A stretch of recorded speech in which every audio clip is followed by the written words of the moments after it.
the unruly room to order. The virtual audience, there may be 3 of them, or there may be 3,000 of them. We actually will not know until the algorithms tell us later how many people were able to tune in. But I'm just here to, again, thank you for being physically present here in the room. And I have set up the possibility of speakers, if they choose, to take their masks off in this sort of zone of isolation with my own personal air filter next to them, because we are still in a pandemic. I'm going to simply introduce Tobias for this afternoon panel. We are thrilled to have all of our panelists here in one form or another. Dear Rachael Ross, and I was so excited to meet her in person, but she was exposed to the coronavirus, had a few symptoms, 2 negative tests. We just said stay home. So she's going to be giving us a virtual presentation, and then her avatar will be here during the live discussion after each of the panelists' presentations. So Tobias, thank you so much for doing this, my esteemed colleague from the Art, Culture, and Technology program. Take it away. Thank you, Caroline. So my name is Tobias Putrik. I'm artist and teacher here at Art, Culture, and Technology program at MIT. And as my work mostly deals with this intersection of materiality and computation, I was really kind of excited to accept this invitation from Caroline.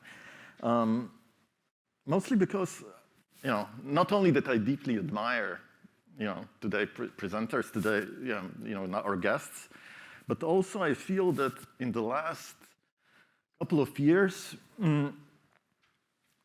this virtual production and computation in general, is finally becoming one of the central themes of this just kind of general contemporary art discourse. That was maybe not before, at least in my kind of understanding and feeling.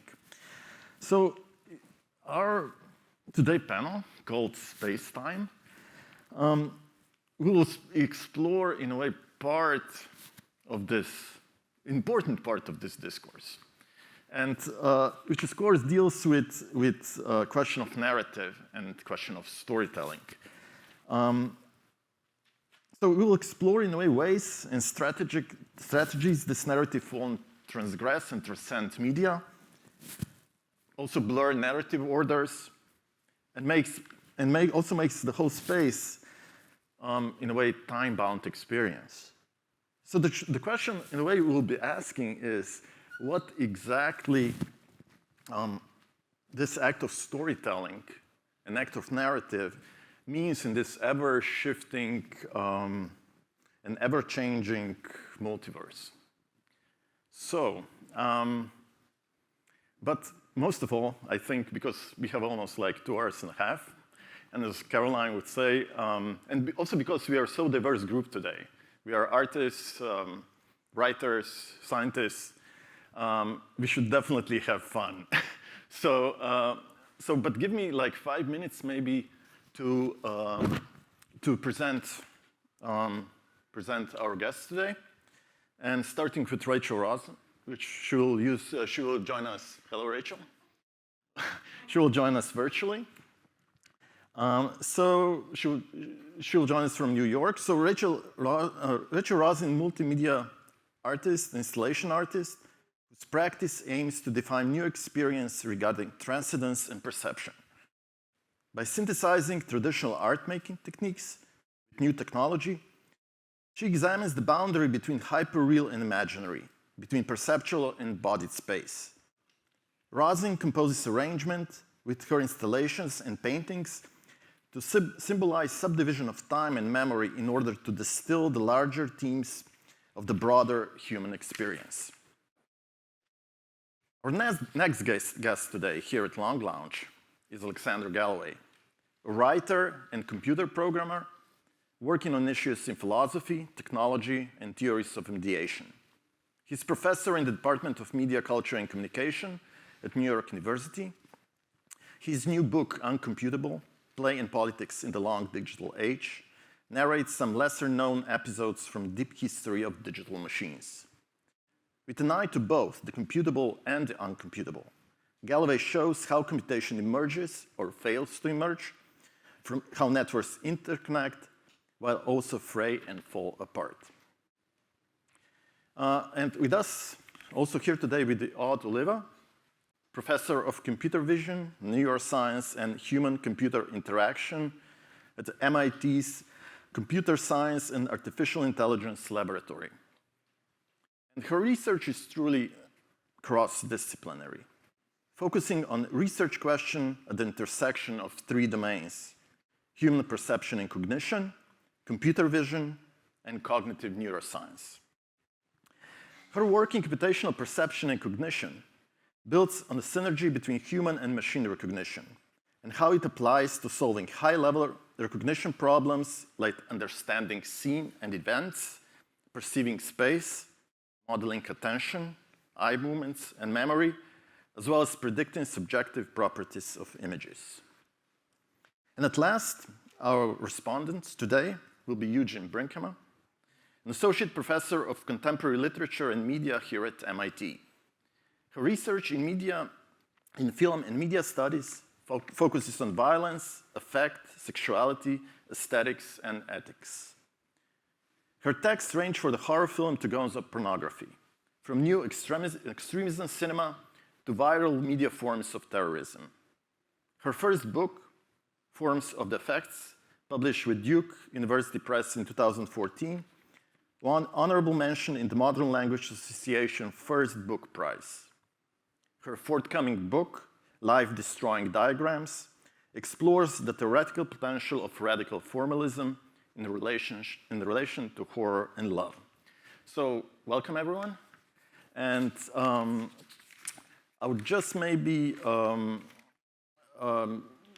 explain the whole logistics. Maybe we can do first 3 presentations, starting with Rachel, and then we'll have like 50 minutes for moderated questions, and then we'll open the floor to the public. So, thank you.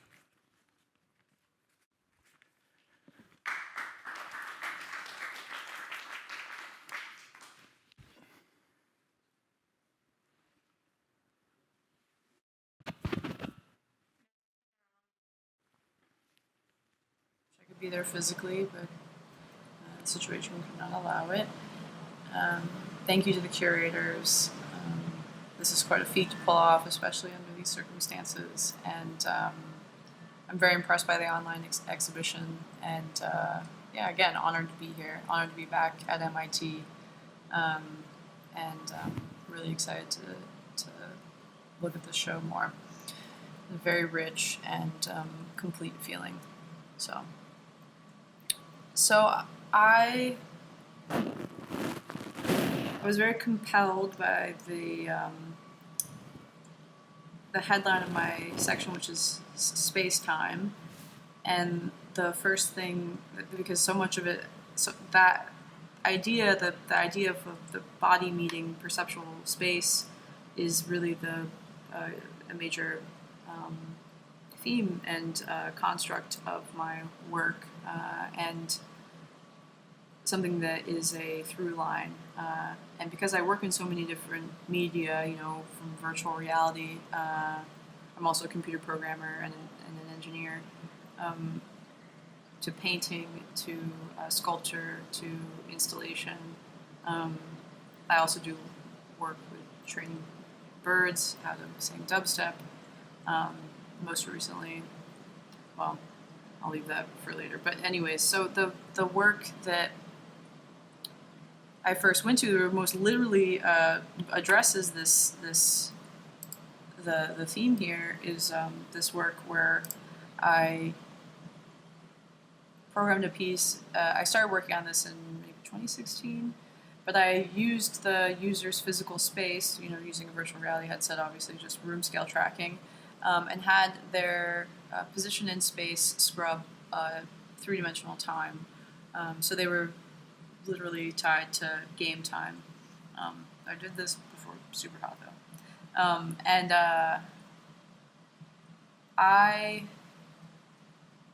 So yeah, similarly to the way that we scrub time forwards and backwards on a two-dimensional screen, you were moving a three-dimensional space with whether or not you were conceding to move the scene forwards and backwards. And what you were seeing, what you're actually experiencing inside the virtual reality piece are these almost like Russian nesting dolls of cataclysms. And the space would, this is dev view, so this is while the piece was still a work in progress. But eventually I debuted it at Sundance in 2017, and then later it became the heart of a solo exhibition titled Stalking the Trace. And so yeah, each viewer would concede to move the scene forward. So you would move through these disaster scenarios or dioramas that you were unfolding by moving game time forward, by you moving forward through the space. Now, putting this in a physical installation was challenging because I wanted the two to relate. And the way that I solved that is I built a sort of plaza with archways. And so in the hallways on the other side, so you would enter through the center here. And on the hallways on either side, there would be the 4 virtual reality installations on each side. And, oh wait, let me just move this forward. And so you would be scrubbing you would be moving through the piece, and then as you're waiting for the installation to come free, you would be physically exploring the inside of the installation. And the way that I built this out was that I wanted there to be, similarly the way that you were moving the game time of the piece with your physical presence, I wanted you to have there be some sort of ghost or after image. And the way that I did that was I built this tone poem, which is the 6-channel video installation that you're looking at now. And the way that this tone poem works is it's taking the same assets that I used to build out the virtual reality piece and put them on the walls. And then there's a theater program that's syncing the lights and the time. And the effect that it created was it would create a physical zoetrope. So you're physically moving through the space, and you would see people in virtual reality on either side of you. And as you're moving forwards, it would just so often catch, and there would be a zoetrope is a physical animation device. Oh, I just realized my head is distractingly huge, probably. Let's make my head a little smaller. Is that better? Yes. This is another piece that I probably won't have time to talk about. But so the zoetrope is an early animation device where you would you're expecting motion, so that's like what creates this the frames. And so these apertures on the side, these archways, are built out to do that. So as you physically move through the space, you would get this after image or ghost. So again, similarly, like what was happening in the virtual space was happening in the physical space. And there was a residue, so it's like you had the residue of your body in virtual space, you had the residue of the virtual space, or perceived space, as you're physically moving through the installation.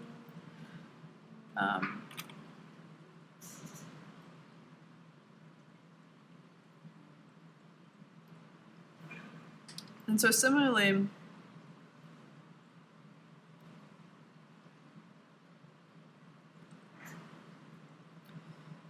to breeze through some of these things.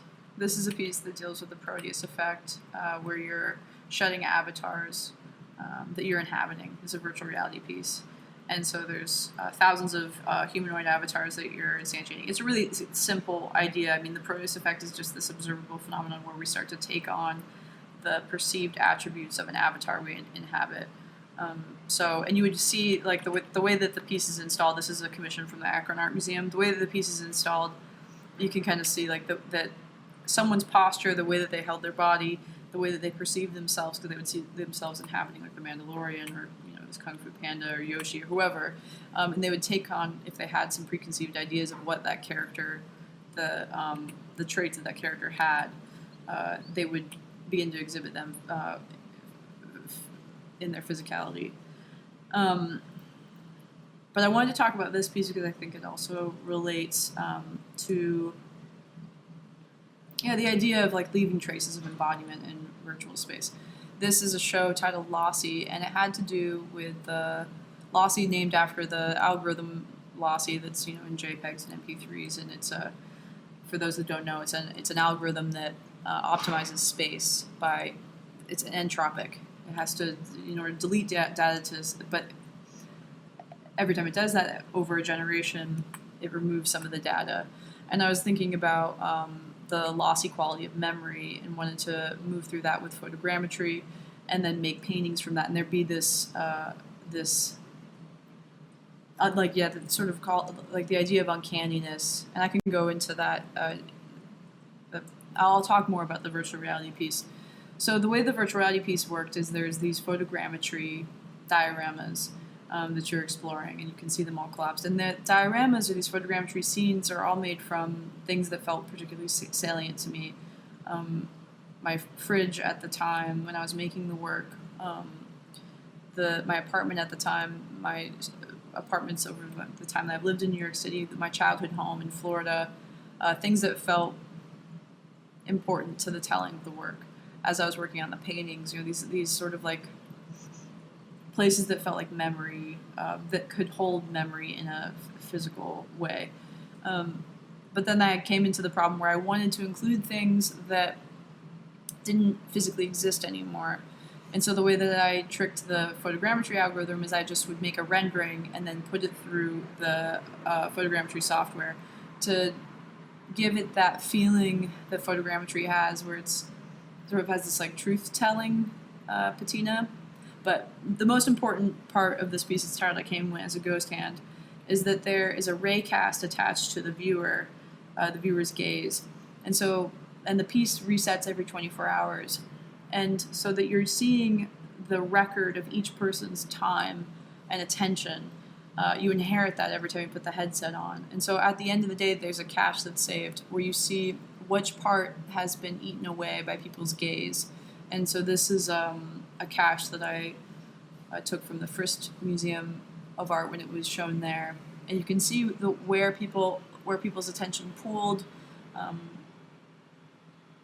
And it's just it's an interesting thing to see the ways in which the piece is always alive and changing.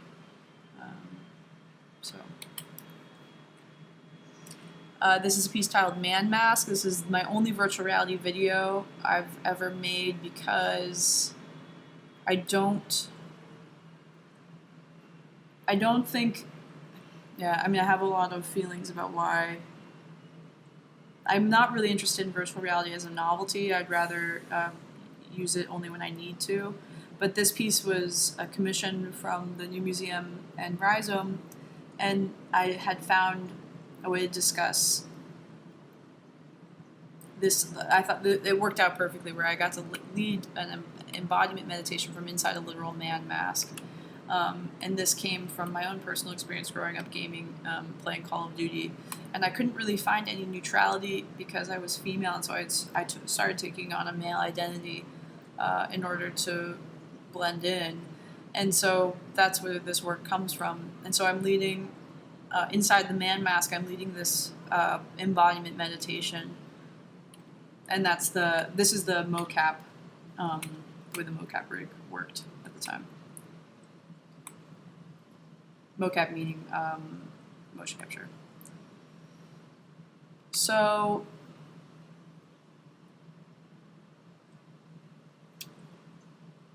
because I work, I'm going to talk about the paintings and the sculptures now.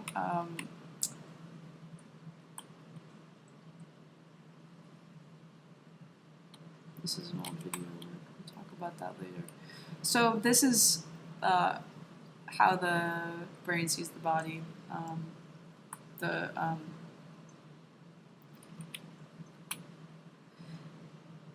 And the way that I make a lot of my paintings has to do with recursion, and that can be like what I was speaking about in the show Lossy, where I was recursively making paintings from a space that was virtual, but then I also like to include like being able to make works from virtual maquettes that kind of act as like psychic spaces, or like really simply like using like something like Oculus Medium, which I think I actually have open somewhere here. Hold on 1 second. Pretty sure, yes. So you can just see the caduceus is something that comes up often, and it's a modeling software, and then I can adjust the light to make these scenes that I like to paint as a reference. But the way a lot of those paintings start is by asking myself like how the body feels at the moment, how my body feels at the moment, and in virtual reality, and so they can go from these types of spaces or scenes. But the way, back to recursion, the way that I like to, because I work in traditional painting and then also make paintings that are hologram combines, what I like to do is to embed the holographic displays as a way to call back to where the virtual spaces are made. So basically to put the literal maquettes on, build them into the paintings themselves. So I'll build a space and paint it, but then I want there to be this, because the something that I'm very interested in is that the sort of like metabolic residue, like that residue of like when you leave virtual space, or what the between the physical and the digital, but that I want there to be that sort of uncanny, almost like the way that like the deja vu feels, or something like that, kind of like this feels familiar in a vague way. But so when I'm working on the hologram combines, that's the most literal it gets, is because I will add that layer directly into the surface of the painting. So, and I'm going to end here, which is with my sculptures, these plexiglass sculptures. And the way that I make these is there are 2D substrates that then I use a blowtorch on. And you can see the process here in this R21 feature on my practice. So I will use a blowtorch to soften them, and then I form them by pressing my body into them. And so when you move through the installation physically, you can see a residue of my hand or knee, And there's an AR component that interacts with these sculptures as an overlay. And this is touring right now. And I think that's it for now. Yeah, I think that's it for now. I'm looking forward to questions, and just thank you so much again for having me. And yeah.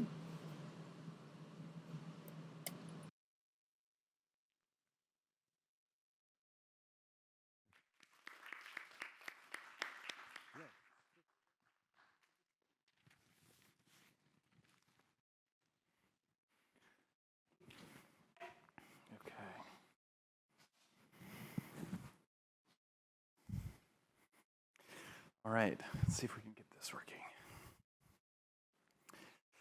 Okay, hello everyone. This is probably, like a lot of people, this is the first time I've been in an in-person conference in a long time. And thanks to Caroline and everyone involved in the event for inviting me and putting this all together. And it's definitely an honor to be here at MIT. I have a new book, so I want to just say a couple words about that before I speak more directly to the conference themes, although the book ties in, I think. Because this is a book, I'm usually more interested in philosophy and theory and media's relationship to that, but this is a book that's really steeped in history and in the archive, and it's about sort of telling stories about artifacts that I sort of hit on in the archive. So it really is very much about telling stories, and some of the, I'm not really a media historian, but some of the archival discoveries were just sort of too strange and interesting and weird to ignore. And I'll give you like the super fast kind of taste of some of these things. So to my surprise, I learned that Guy Debord formed his own game company in 1977 and would go on to release a commercial game.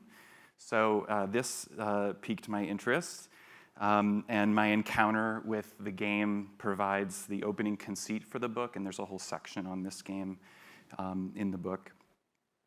I also hit on sort of the question of feminist historiography of computation, something that's interested me in the past. In my first book, Protocol, was influenced by cyberfeminists like Sadie Plant and VNS Matrix and Sandy Stone. So I was very interested when I learned from my art historian friend Ty Smith about the computational weaving patterns of a woman named Ada K. Dietz from the late 1940s. And there's a whole section of the book devoted to Dietz, as well as her predecessor, another Ada Lovelace. And this is from a documentation about some of these computational textile patterns. I have a chapter on cybernetics and its conceptual origins, a chapter on black boxes, including the magnetron, which if I recall, you can actually see here on the MIT campus, on the MIT Museum. I talk about the first computer pixel made in Princeton in 1948. And touch on things even, up to the present day. Conrad Waxman's grapevine structure from 1953, a kind of protocological space, you might say, that is alive and dead, organically woven, mechanically repeated, seemingly chaotic, but also rigid and regular. And it really reminds me, I think this is probably true for others, of what Deleuze and Guattari a few years later would talk about in terms of a rhizomatic structure. I also hit on, reading the work of Tikkun, I hit on this unusual French military theorist named Guy Brosselet, who in 1975 was figuring out a way for the military to go Deleuzian as well. And his name for it was non-battle. This is something that is cellular, horizontal, flexible. Okay, so you can see that this history is a little more maybe episodic than systematic. I jump around a lot, guided less by a mandate to be comprehensive than by the sometimes unpredictable logic of the archive. So while looking into 19th century photography, chronophotography techniques, I gravitated toward two perhaps lesser-known figures, Francois Willem and Albert Lond, both of whom used multi-lens camera systems. Multi-lens camera systems, they weren't the only ones to do this, but I argue that the kinds of systems they developed, and this might be a little bit of a stretch, but I think we can make this claim, that they helped invent a mode of seeing that we now call computer graphics. And so this is Willem's unusual photography studio from the early 1860s, which is particularly evocative for me. I think you can look, you can see along the edge of the image, it's a circular room with 24 cameras at the perimeter, and it's used to model figures in 3 dimensions. And so I've been calling this a kind of reverse panopticon. because the vectors of vision go from the outside in rather than from the inside out, the guard tower at the center of the panopticon. Now, unlike his more well-known contemporaries, Etienne Jules Marais or Edward Muybridge, Albert Lond created a multi-lens camera, a kind of grid camera with 12 lenses, indicating, I think, a possible exit from the monocular dominance of the camera obscura. And this exit was perhaps most fully realized by two Germans, Christian Brone and a student 30 years his junior, Otto Fischer, who developed a technique for capturing the motion of a body and modeling it in 3 dimensions. And it's virtually indistinguishable, I think, from some of the mocap stuff that we just saw, but also they produced literally just lists of XYZ coordinates that are almost indistinguishable from the kind of .obj files later invented for 3D computer models. And the last archival source I'll just very briefly mention is the work of Niels, this is the models, these are some of the models they created, is the work of Niels Al Baricelli, who created art, in his view, he created artificial living organisms in math on a computer in 1952 using cellular automata. And in one of the earliest examples of digital art that I'm aware of, maybe there are other examples, but he created a 9-foot-tall digital print showing a kind of chaotic ecosystem of living creatures that die, live, mutate, and form symbioses with other creatures. This is a colorized reproduction. Now, some of you might be familiar with John Conway's famous cellular automata simulation called Game of Life. Well, Baricelli predates Conway by 20 years, which is really an astounding feat if you know the timeline of computer history. Okay, so I know that that's a lot, just kind of jumping around, giving you a sense of some of the things I've been working on. So now let me linger on a single idea, which I hope will sync nicely with some of the other things that we're going to hear about on the panel and in this conference, thinking about boundaries, space. I'm not really going to talk about time, but boundaries, space, and maybe trying to figure out how space and boundaries can be, I don't know, galvanized, or this term, which is what I'm going to focus on here, correlated. So I want to talk about this idea of correlation and connect that to some of the themes of the conference. Okay, so computational media evoke the problem of correlation. In Baricelli's work, how do you correlate all these pixels, all of these genes? How does it work? How do they come together? How do you correlate or connect all of these disparate strands? So he was correlating pixels into genetic sequences and life forms. Machine learning, which we'll probably hear more about, does something similar when it attempts to correlate huge data sets. And we might even say that companies like Google are essentially correlation companies, in that they try to cluster data points and extract meaning from those clusters. Of course, I'm attracted to the astounding sorts of images created in recent years by AI and machine learning algorithms, and the images created by Google's Deep Dream are particularly weird and intoxicating. Some of the best work I've seen using machine learning was Trevor Paglen's 2017 show, a study of invisible images at Metro Pictures. And you might know the work already if you didn't see it, because Hito Steirl used one of Paglen's images on the cover of her last book called Duty Free Art. Of particular interest was a series of images under the heading Adversarially Evolved Hallucination. And for these images, Paglen trained an algorithm on a specific data set, then deliberately warped the outcome by directing the machine to generate a different kind of picture. A vampire with a melting face, a ghostly octopus. And the result is a seductive mashup of Salvador Dali and Francis Bacon, you might say.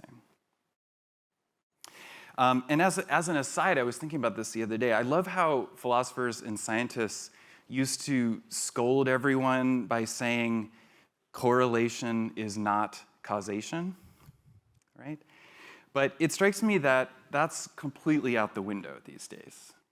That if you work in Silicon Valley, you have to believe that correlation is real, that it means something. Okay, maybe not causation in the metaphysical sense, but nobody believes in causation anymore, so maybe that's not a legitimate critique. In other words, David Hume won the argument. We're all skeptics, we're all empiricists now, I lament to report.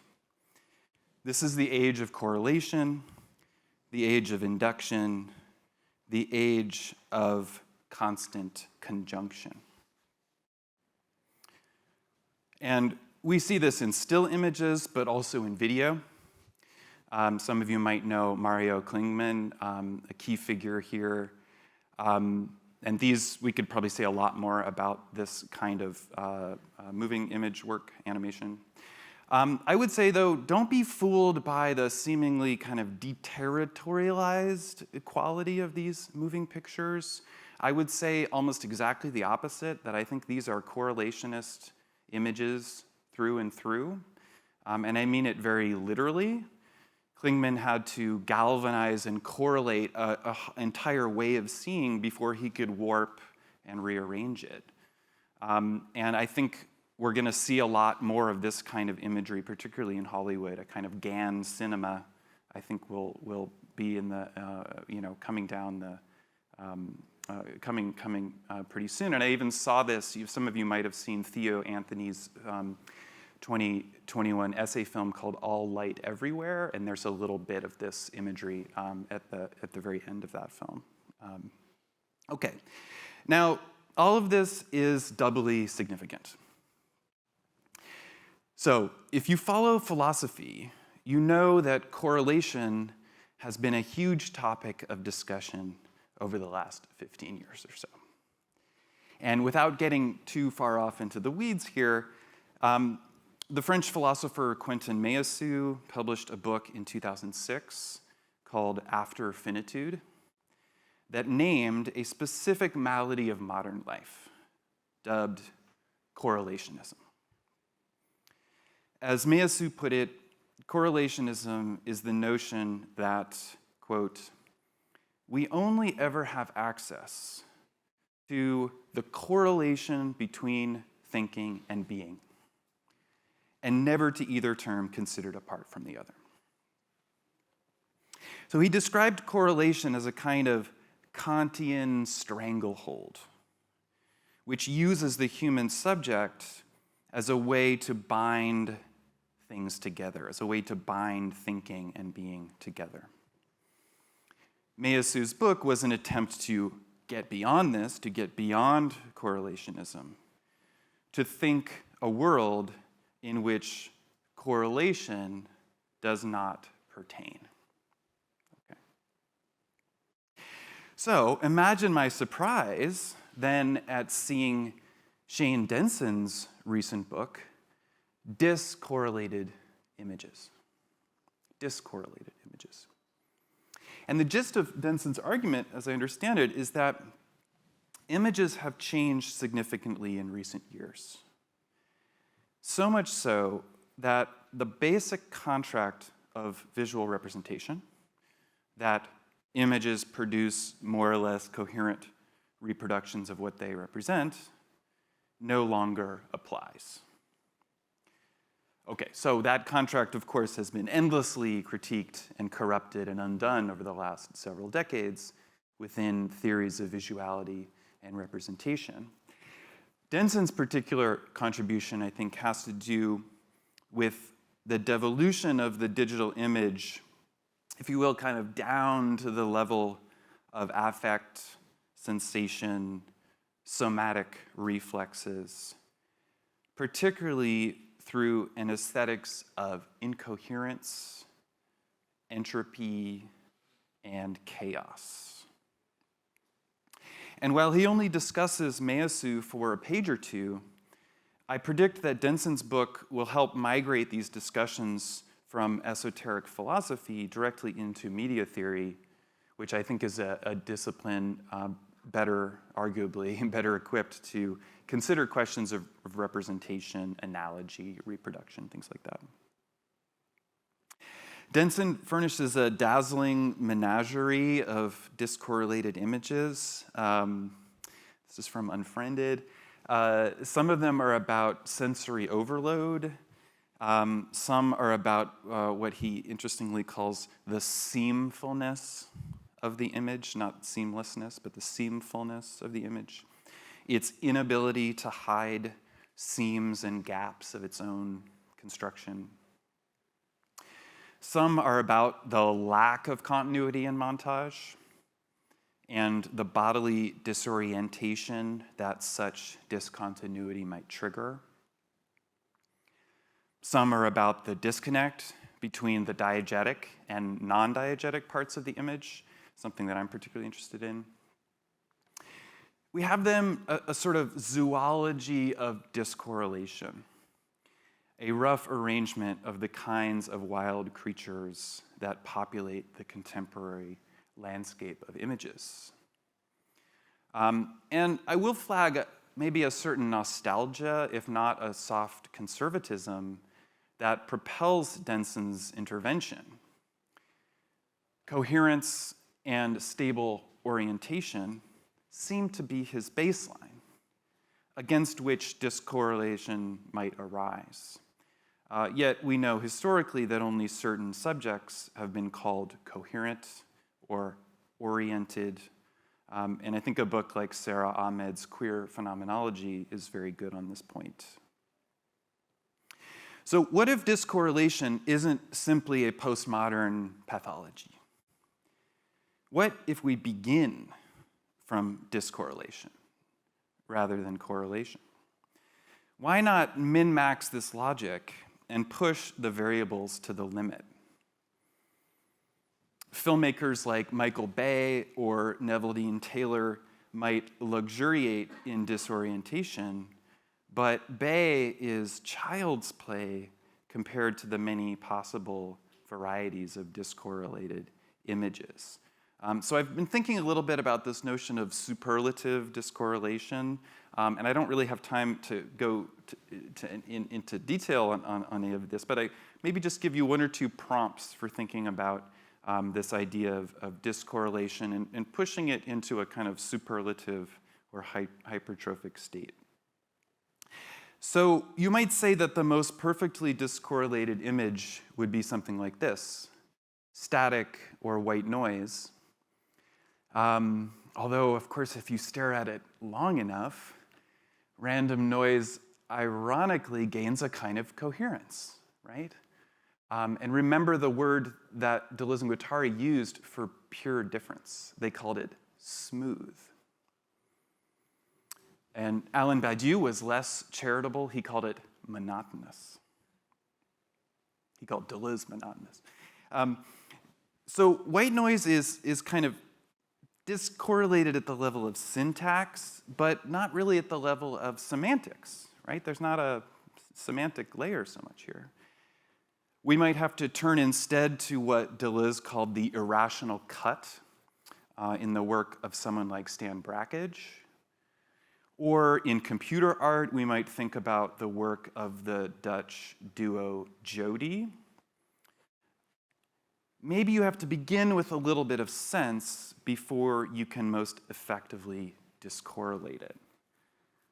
Or here, a kind of non-Euclidean discorrelation in Jean-Luc Godard's 2014 film, Goodbye to Language, where there's this kind of virtuosic shot where he goes cross-eyed with his 3D camera rig, pushing into a new kind of stereoscopic montage, kind of non-Euclidean discorrelation. I guess what I mean is that the deeper one goes into discorrelation, the more empty and unrecognizable the image becomes. And this is just how I'll finish with this thought, that this is what Calvin Warren might mean when he talks about mathematical nihilism, which he characterizes as the destruction of, quote, both matter and form. And finding his motivation in, on the one hand, Alan Badiou, and on the other hand, Catherine McKittrick, who are perhaps strange bedfellows, if you know their work, Warren imagines a kind of anti-math, what he calls anti-math, characterized by, quote, bursts, uncertainty, and indeterminacy, by the unknown, the unpredictable, and the indeterminate. And indeterminacy and randomness have already been brought up a fair amount in today's presentations. Of course, art making and even philosophy is filled with attempts to uncover the unsaid, to render the unrepresentable, to reveal the unknown, or to try to roll back to a, quote, degree zero of representation.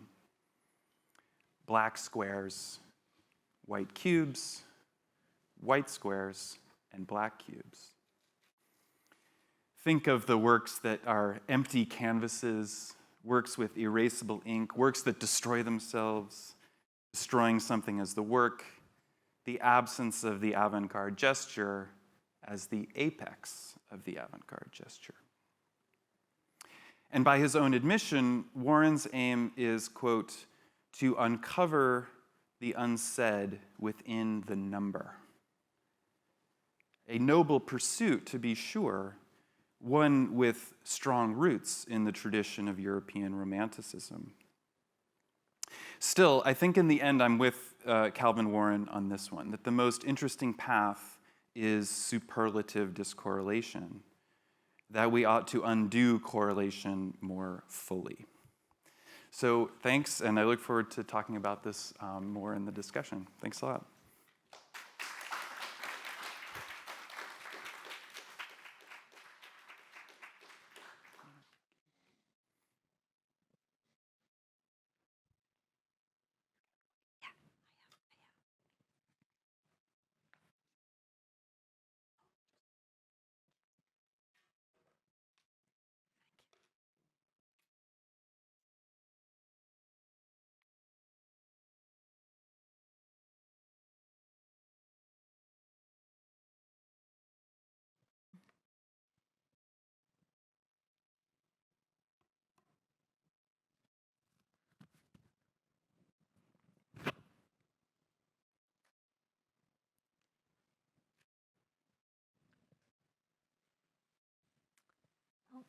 Good afternoon, everyone.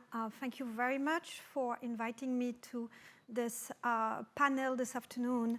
I was really fascinated by the previous presentation, and I really look forward for the panel discussion in 20 minutes. So I'm a neuroscientist and a computer scientist. And I've always been fascinated by the human brain. Here's a representation. And a decade ago, I started working with what we call now artificial intelligence system, which to me are really a species of intelligence. So we are going towards an era where we will have human and many other species called artificial intelligence one. But today I want to show you how your visual brain sees and do not see, as we move into a technological era where artificial systems are going to be embedded everywhere in our reality as well as the virtual world. So the human brain, each of us, we have it's a massive dynamic deep learning network. Billion of units, trillion of connection, which I believe in a way make all of us very unique in the way we think and perceive reality. But also, our perceptual and cognitive systems are limited in the same way, in very similar ways. And today, let me show you a taste of what you can see and not see when you just move around or when you are just attending to this presentation. Let's start with what I call a feat of human vision. You do not need to spend much time looking at anything. If you just glance at something, you're getting what we call the gist of it or an understanding of what's going on. A glance is about 300 to 500 milliseconds, about half a second. So let me give you a taste of what a glance is. You're going to see a demo. Images will be presented for only half a second each. And then I will show you how your brain reacts to it. So you're going to, okay, let's start. That's only half a second. And you really get everything that is going on. So a few years ago, we developed in my lab a new method in order to capture what we call the spatial temporal maps of human brain at the level of the millisecond and millimeter levels. And I'm going to show you a movie with a timer that is going to show the region in the human brain that respond when people like you were going into various scanners and looking at series of images only shown for half a second. All right, let's start. All right, the timer is running. We do see some responses around 80 milliseconds in the back of the brain. This is the occipital region, where that is used to see. And it's really a journey to dive into those neuroscience results. There are many brain regions that respond that we also cannot capture. There are some signals that are lost. So what I show you here is really the top of the iceberg of the brain response we can collect. They are driven by statistical analysis, but they give an overview of basically what's going on. And you see the timer keep going around 800 now milliseconds, but the images were only presented half a second. So after half a second, the screen went blank, but your brain kept recording, kept seeing inside what was shown on the screen. So we have this massive trillion of connection. And when we study the brain, we feel we are literally in a world of unknown. We look at responses, but what do they mean? Neuroscience still is in his infant, like an infant, almost. And there are a lot of mysteries that we don't know why the brain works that way. But I'm going to show you some example of how basically your visual brain works. One of them is so this notion of multiple visual realities that we see in the real world. You don't need a digital world for that. And I'm going to introduce the concept of hybrid images. So first, let's look at this notion of multiple meanings. So the idea of creating media, paintings with multiple meanings has been used by artists for centuries. And here is a painting called All is Vanity by Alan Gilbert. So in this painting, the artist used distance or size to guide what the viewer will perceive the most. So if you're close to the painting, you will mostly see the woman looking in a mirror.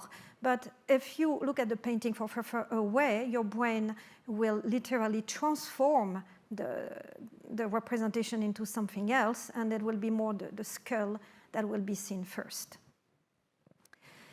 So I realized this morning, it was 3 decades ago, when I was an undergraduate, I was in computer science, I created a new method that is called a hybrid image technology, which I'm going to illustrate to you now. And here it is with one of the image that is in many books and textbooks and the TV shows, that is Albert Einstein and Marilyn Monroe.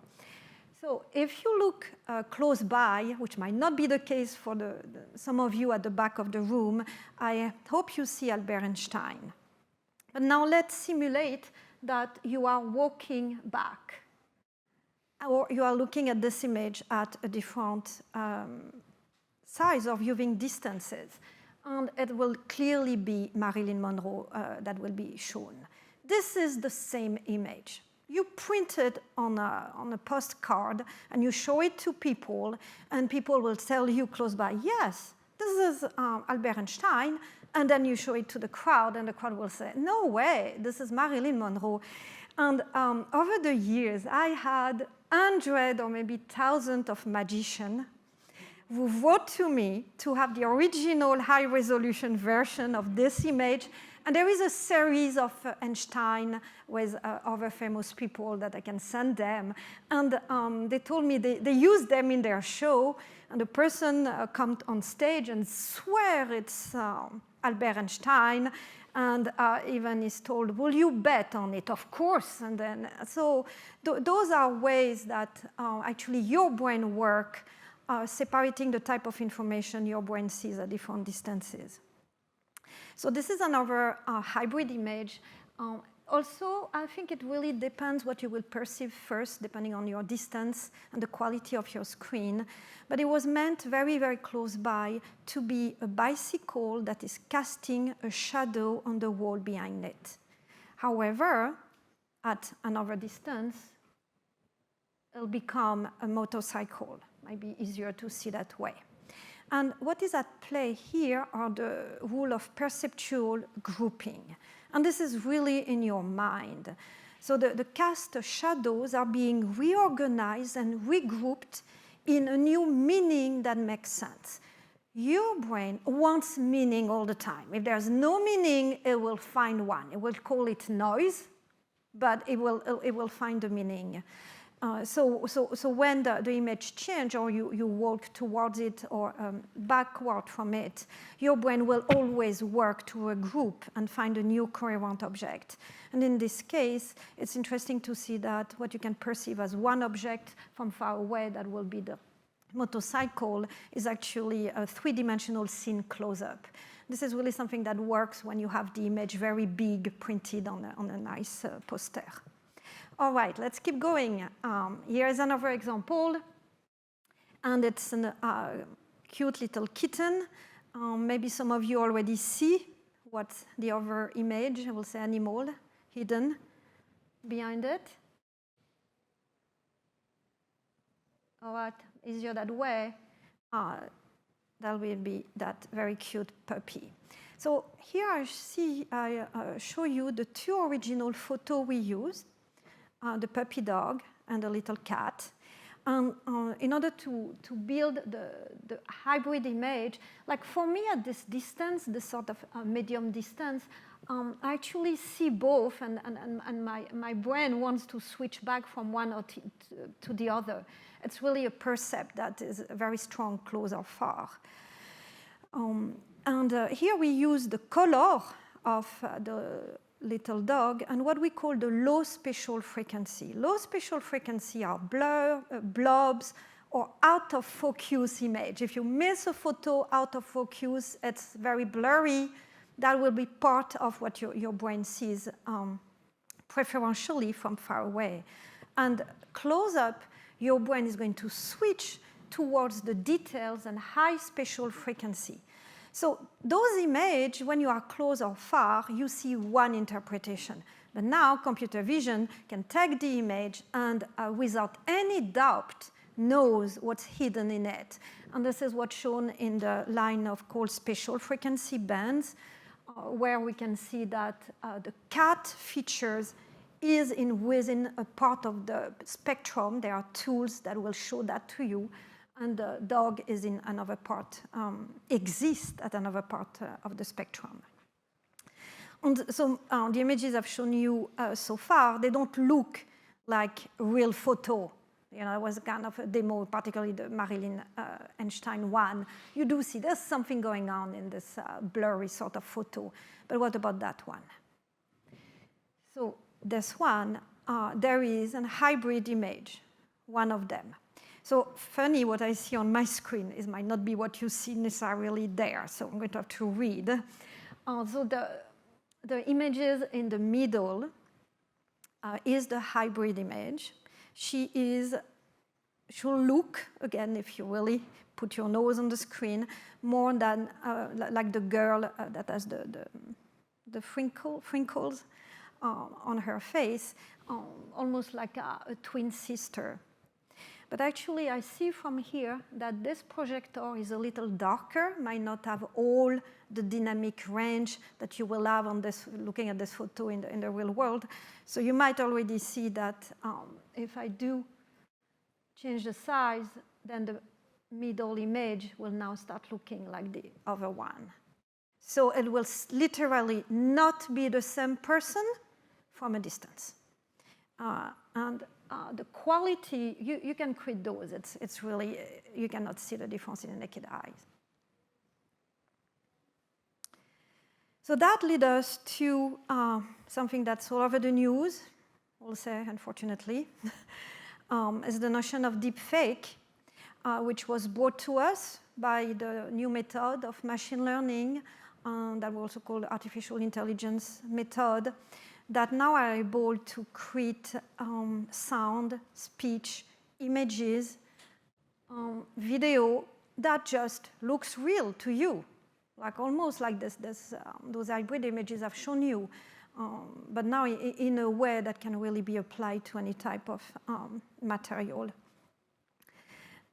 And the machine learning approach mostly used to create what we call deepfake is called generative adversarial networks, or GANs.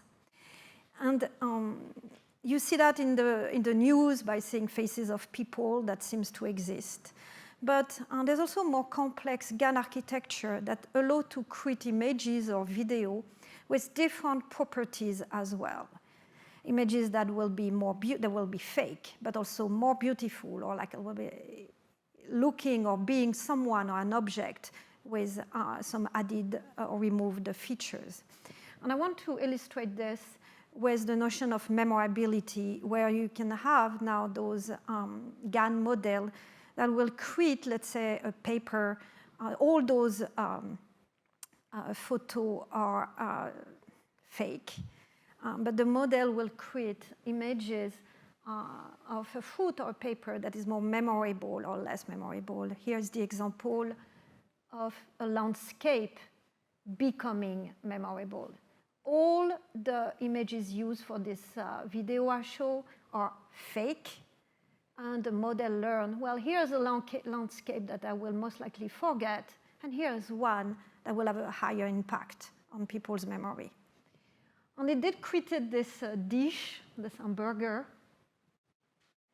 and here is the one that will be more memorable, also simpler in general. Again, none of those images are real.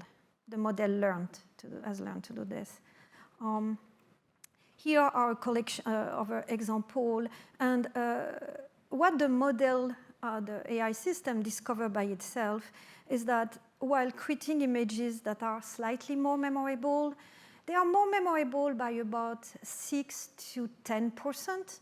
Okay, so it's not changing your memory, but if you take 100% looking at those, about 10 more will remember better the one that are called more memorable. But the model has learned that in order to make some photo more memorable, it has to remove the clutter. It has to make the object more centered, larger, brighter color. Also has to have shapes that are more rounder. And apparently, the burger needs cheese to make it more tasty. All right, that's what the model found.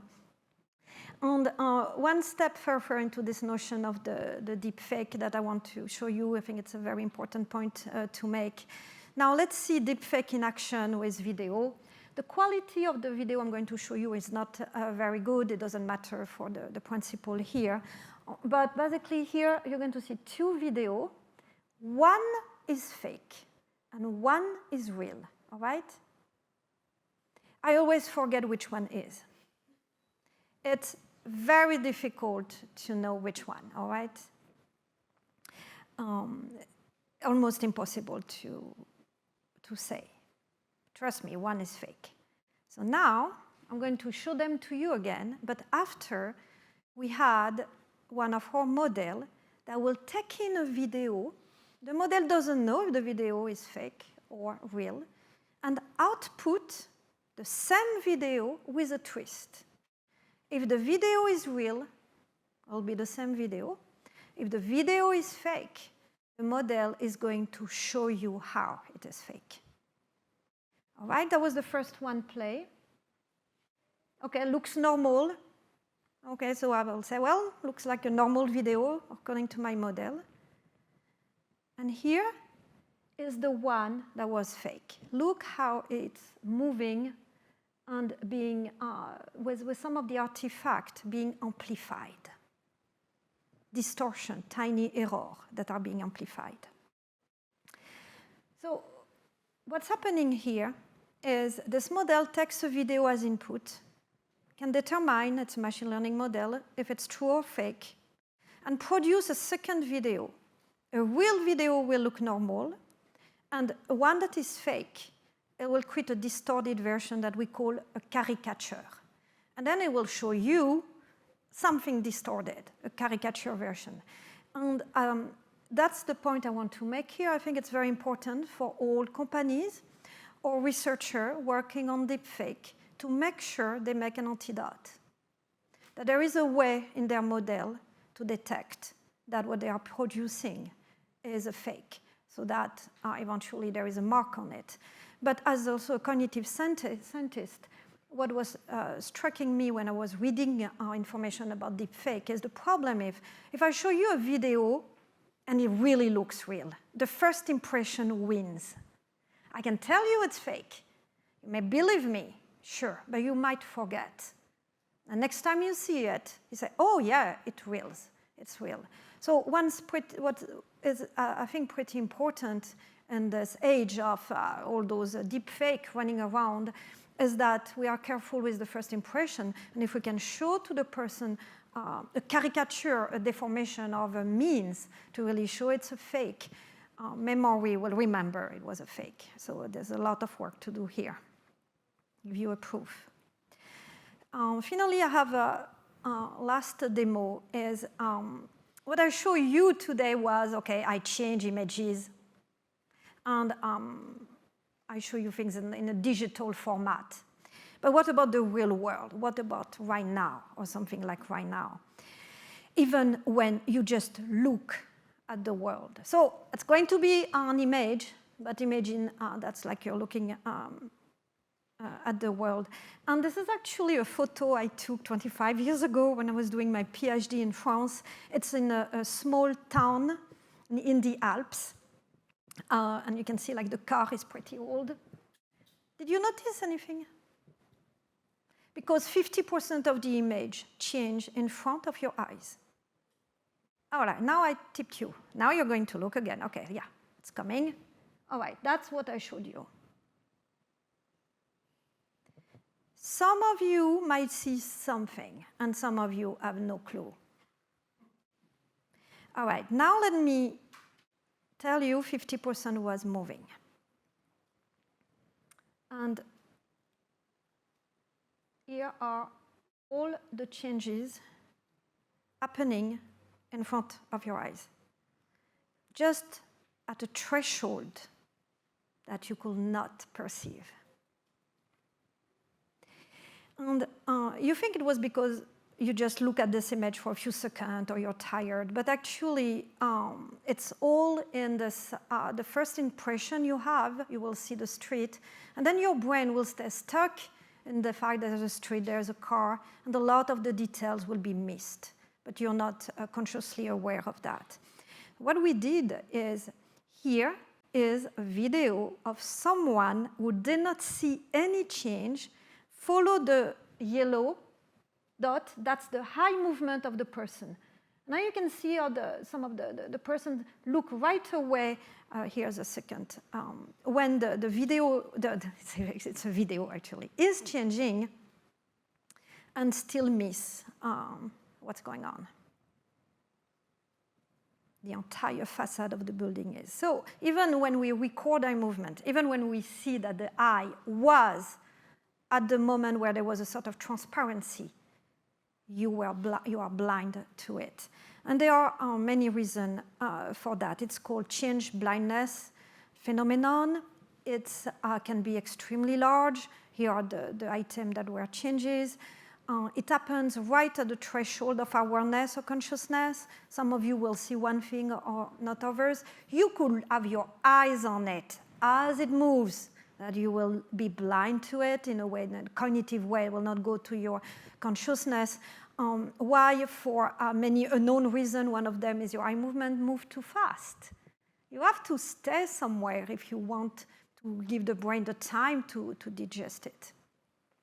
And finally, let me finish this presentation with the notion of where we might all go with those artificial systems that are going to work below our awareness perception.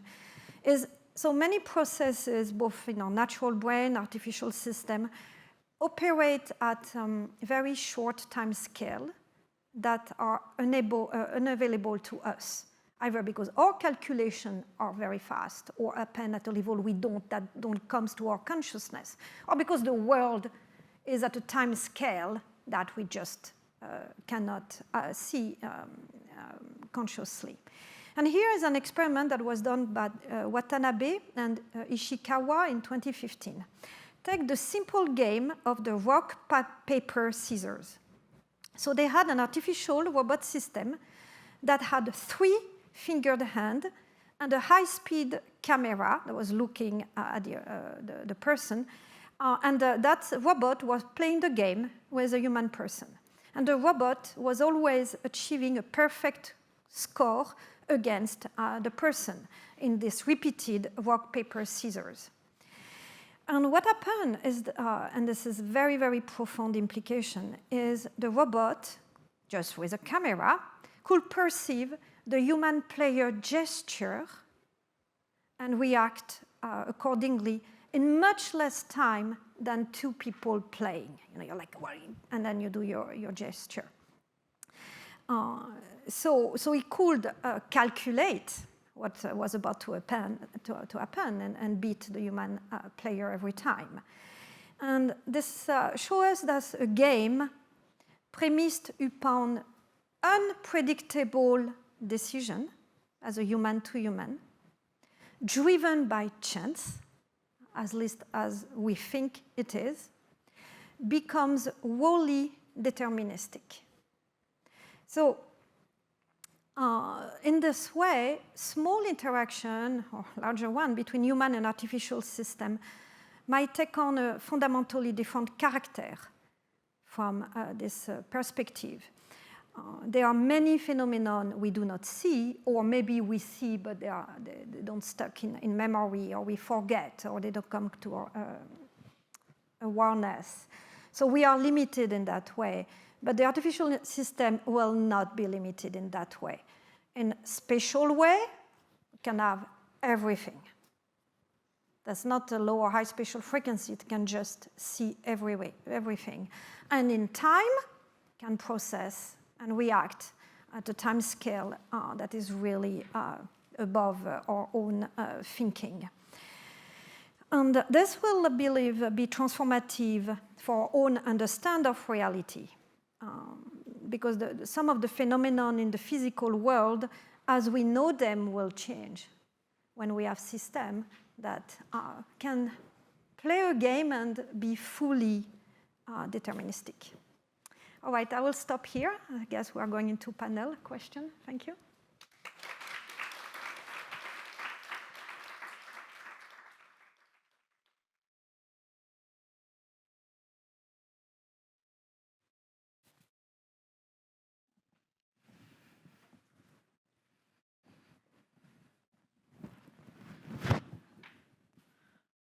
Hello. Thank you so much to Caroline for inviting me to join everyone today. I am not an artist. I am not a philosopher of media. I am not a scientist. I am a film theorist and a critical theorist by training. So I come to this as an outsider, and it's been really quite a joy to get to hear the papers in real time and think with them as I begin a kind of response. I was thinking through all three of the talks that as we try to reckon with the problem of virtual productions and these changes in transmedia narrative forms, but also perceptual economies, with all of these shifting boundary conditions, as a theorist, the question I want to ask is, how do we account for these changes that all of the different sort of discourses in play have been articulating today? What kind of models and strategies for thought do we need in order to keep sort of generating questions out of them? Because that's all we do as theorists, is generate problems and generate questions. And so to organize my thoughts, I wanted to present sort of three sets of terms that I thought might be productive ways of generating problems and questions out of what we just heard. The first is what I'm going to call mythology versus topology. After mythology versus topology, I want to make a comment about meaning versus mapping. And the third set of terms is boundary versus bounding. So I'm just going to make a few remarks about each of them, but I hope that they are sort of provocations for thought that derive from what we just heard. One of my sort of backgrounds in critical theory is in psychoanalysis, not as a clinical discipline, but as a philosophical one. And one of the stories that is told about modern psychoanalysis is that in late Lacan, the Lacan of the 1970s, what you see is a replacement of mythology with topology. And when historians of psychoanalysis say that, what they mean is that if early psychoanalytic hermeneutics was about the problem of mythology, if it was about the Oedipal myth, if it was about interpretation, the problem of language and sign systems as ways of making sense of the unconscious, of politics, of art, and so forth, by the time Lacan gets into the 1970s, he decides that myth isn't enough. And he wants to find a way to move away from the sort of Saussurean linguistics and the language-based model that psychoanalysis as an interpretive school had relied on. So in late Lacan, if you've ever looked at it, you know his work is full of diagrams. And this replacement of mythology with topology took really concrete forms in his late thinking. He drew Mobius strips and used the Kleinian bottle and cross caps and drawings of Borromean knots and mathematical formulae in his work. Not in order to produce illustrations or metaphors of the various psychic processes he was talking about, but to manifest a structure. One of the values that Lacan saw in topology was in its relation to non-spherical applications. In other words, its capacity to describe transformations on objects that lack a center. And to the extent we heard today about different aesthetic practices and different political possibilities, to the extent we heard concepts like the rhizomatic and horizontal extension, in other words, structures that definitively lack a center or that lack a kind of critical nodal point, we can see the appeal of a topological system that evades metaphor and evades mythology, but can emphasize the writing or the structural description of transformations themselves. Lacan's addition to the sort of psychoanalytic thinking was not that we need to deeply interpret subjects, but we need to regard subjects as things that are grasped by structures. And I think all three of our talks today were describing, again, in different disciplines, mutatis mutandi, by sort of thinking different ways that structures grasp us. And in fact, ways we do not use them, but they use us. So in 1972, at the kind of heyday of this moment in his topological thinking, Lacan said, quote, "Topology is not designed to guide us in structure. It is this structure. Nothing was underneath or behind it. It didn't loan or transfer its meaning to anything else. It was its formal transformations. It was monstration, as in demonstration, but without a referring system of signs. So as we think about some of the sort of perceptual ecologies and virtual productions that we heard about today, we may want to think about whether they also represent an effort to move past systems of mythology to systems of topology, in which we would be asking less about how we interpret via language and how we manifest the structure that something itself is. But then that brings me to my second set of terms, meaning versus mapping, because what I've just described is something of a disaster for critical positions. If, in fact, there's an effort to maybe move beyond mythology, meaning, language, to get to something like topology, transformation, structure in itself, then it poses a question of how we proceed with interpretation, which at least some of us in this audience may still think is an important and vital practice of thinking. There is in late Lacan, and also in people like Badiou, something of a kind of fantasy, of a transmission that would involve no interference of meaning, a kind of idealism of a pure transmission or description that wouldn't get bogged down in the messiness of language. So this is a problem of critical interpretation. If we are talking about problems of manifesting structure, what do we then do with them?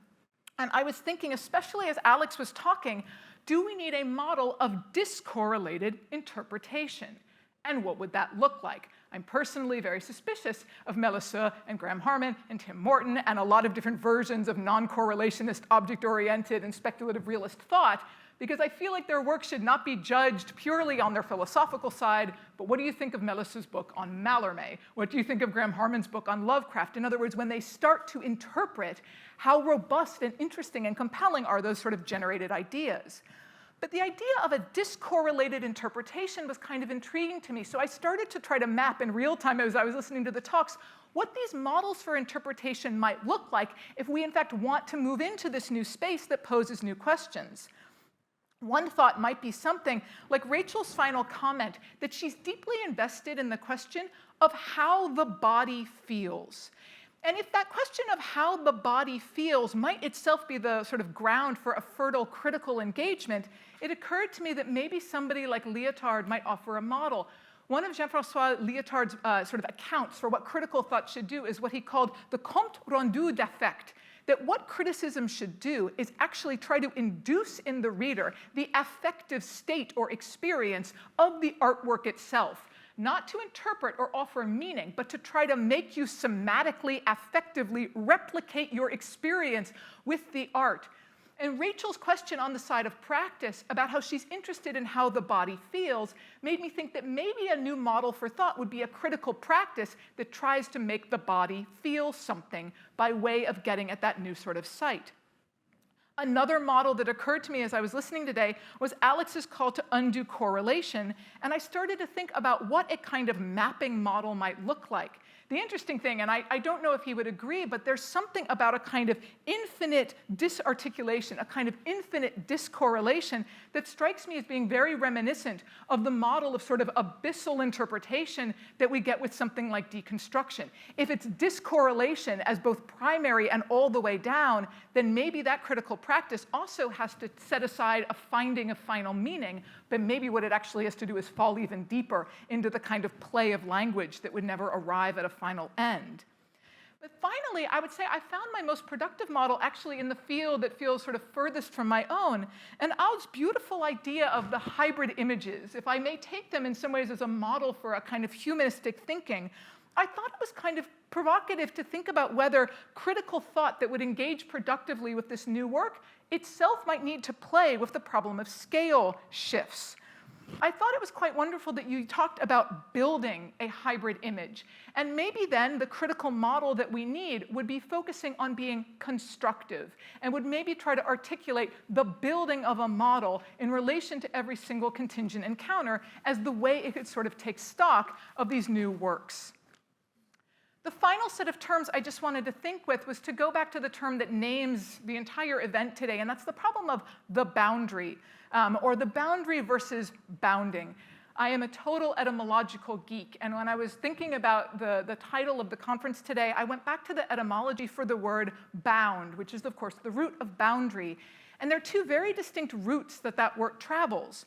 The root for the word boundary comes from bound. This will not surprise us. And that's the much older term. It's from the 1300s, and it means exactly what you would expect from the old French bond or limit or boundary or even a boundary stone, something that marks, for example, the exterior limit of like a political territory, something like that. But of course, there's another sense in which we think of bound, as in the fastened or compelled. And then there's another entirely different etymological tradition that produces the verb form of bound, and that means to leap or spring upward or jump. And as I said, it comes from a different root altogether from the 1600s, so much later from the French bondir, to rebound, resound, and echo, to leap, to jump, or rebound. But what I wanted to ask was whether we could hear in all of the thinking today about boundary conditions, the material, the biological, the aesthetic practical, the ontological, the philosophical, the algorithmic, all of these interests in boundaries, in other words, as in limit and circumscription. Could we imagine that we also hear in it that question of bounding, as in leaping, as in springing and jumping upward? This occurred to me in the very first talk that we heard when Rachael was talking about stalking the trace and the problem of these nesting cataclysms that she worked us through. When she talks about every viewer moving the scene forwards through their encounter with disasters, it occurred to me that both the medial and the sort of ludic restrictions, in other words, the boundary limits within which she's working, are also deeply invested in creating a bounding scenario in which that tone poem zoetrope and all the afterimages and ghostly effects are actually producing a kind of leap or a change in the perceptual possibilities of the viewer. And it did seem to me that maybe if we can hear the bounding within boundary, if we could see the perceptual possibilities that are inherent in limit and restriction, then maybe in some ways all three of the talks we heard today are gesturing at how precisely the sort of perceptual restrictions and algorithmic and material restrictions that are being sort of engaged right now are also what are going to open up the new ways of seeing and the new ways of imagining that, to go back to a word that came up in Alex's talk, maybe even engender a new kind of politics. Thank you so much.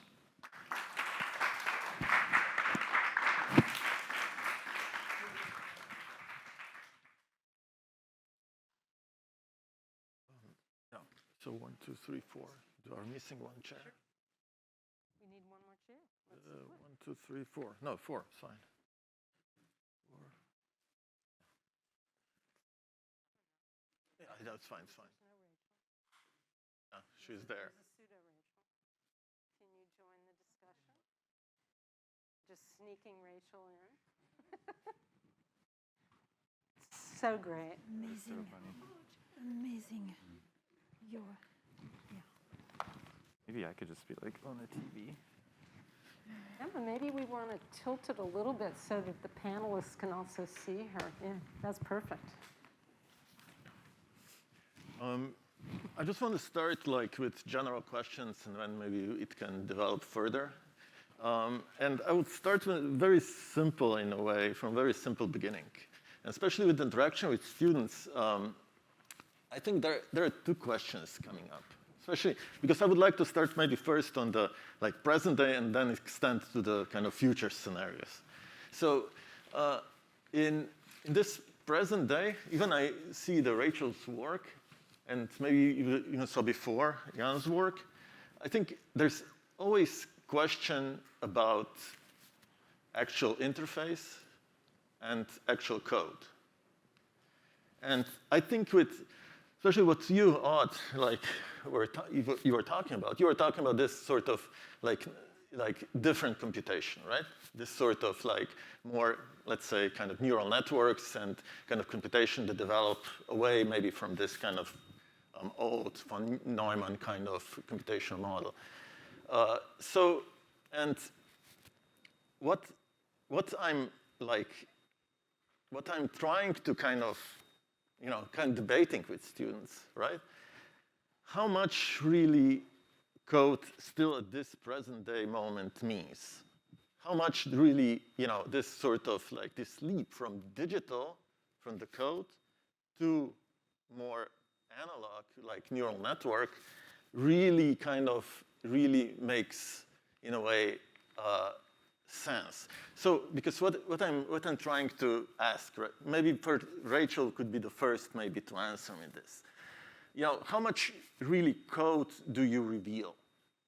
How much, how much does it really? Because I think it's, in the present day, I think it's, that maybe in this question will maybe disappear after 10 years. But how much code do you reveal? Is it this revealing of code? This sort of almost like modernist kind of like, let's reveal something, let's be transparent.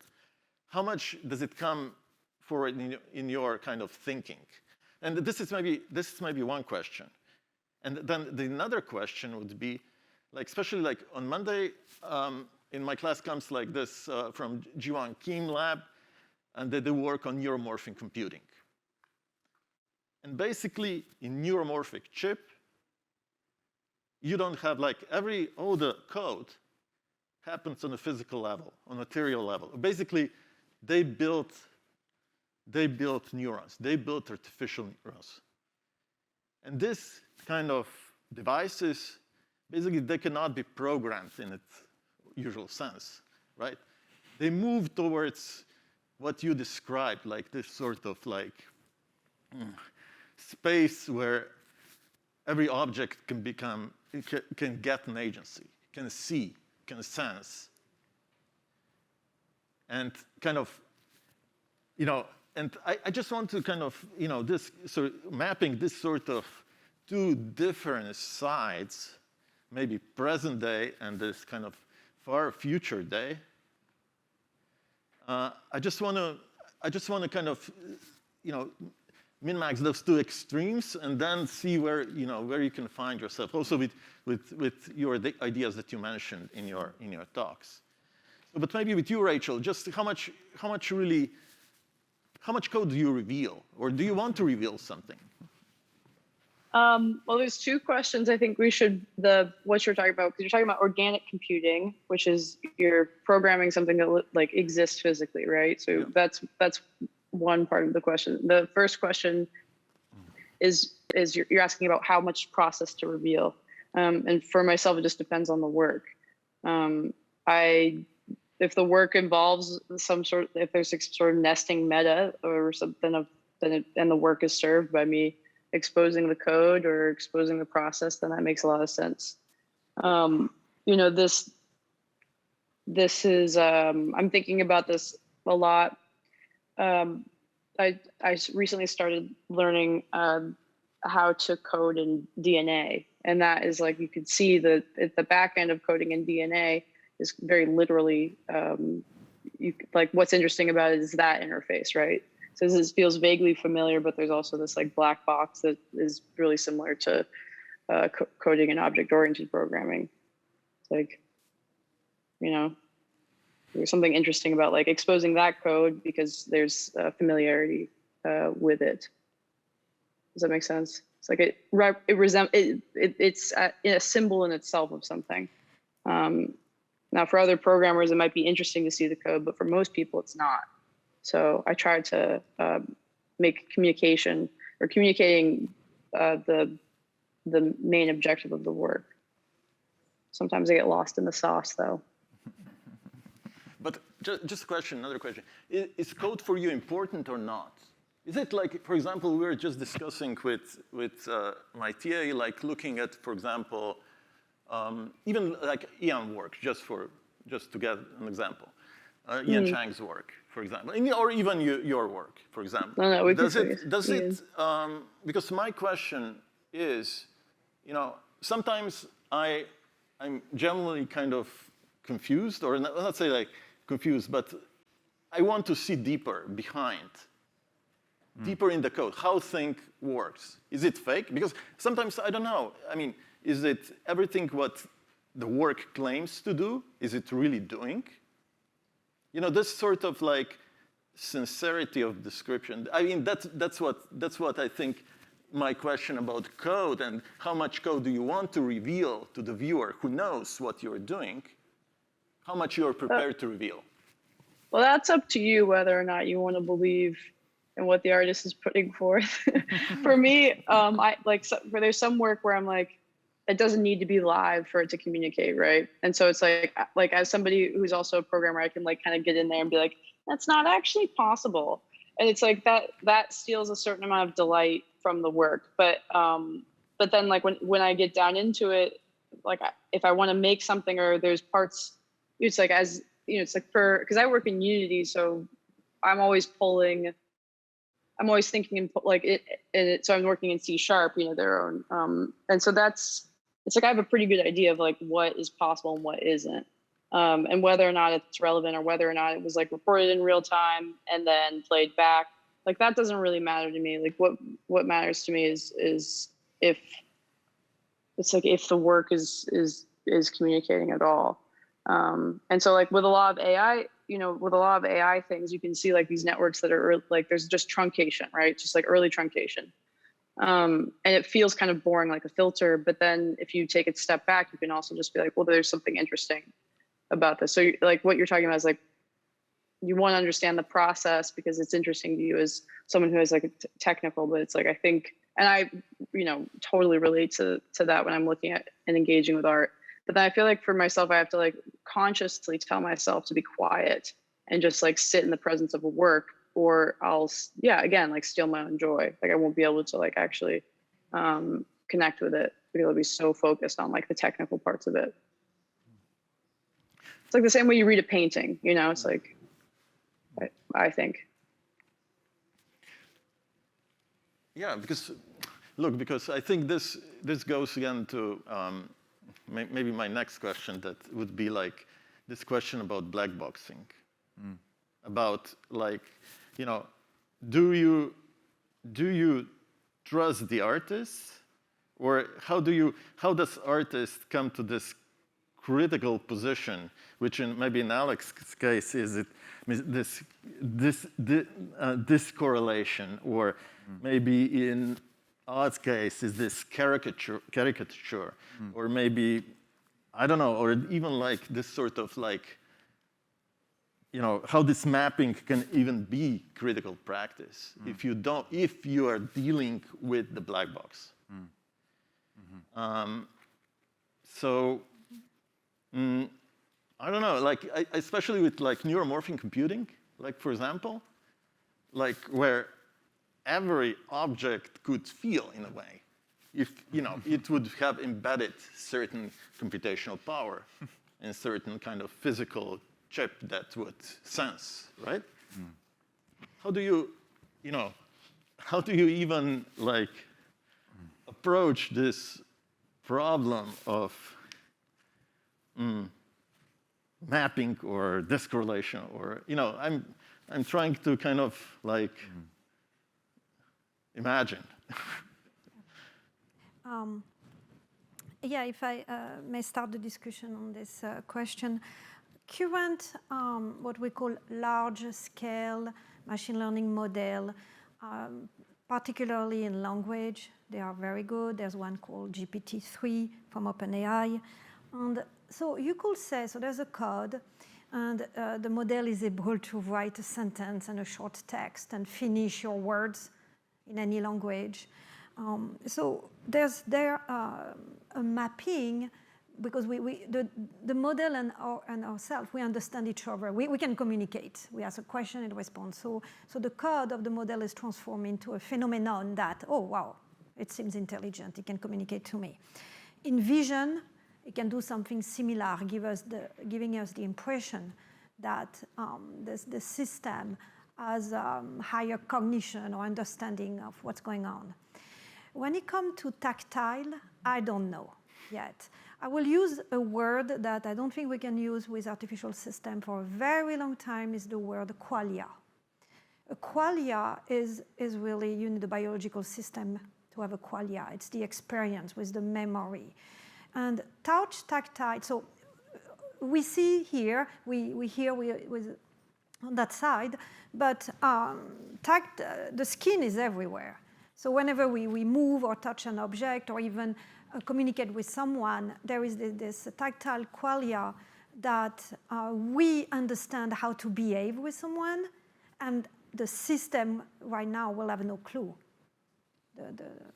A system that even learn from the world will have a sensor that I think are going to miss this touch and tactile information that we don't think about it, but it might be actually one of the most important of our senses. But those systems will have other sensors like Wi-Fi, ultrasound, that we have no clue how to deal with, but that will be added to their code. And there's this notion of what we call emerging representation. In those very large-scale neural networks, they are trained to do a task, and then they are very good at doing another task related in language. Mm-hmm. So there is something that is emerging. Or in my presentation, I was showing the memorable hamburger.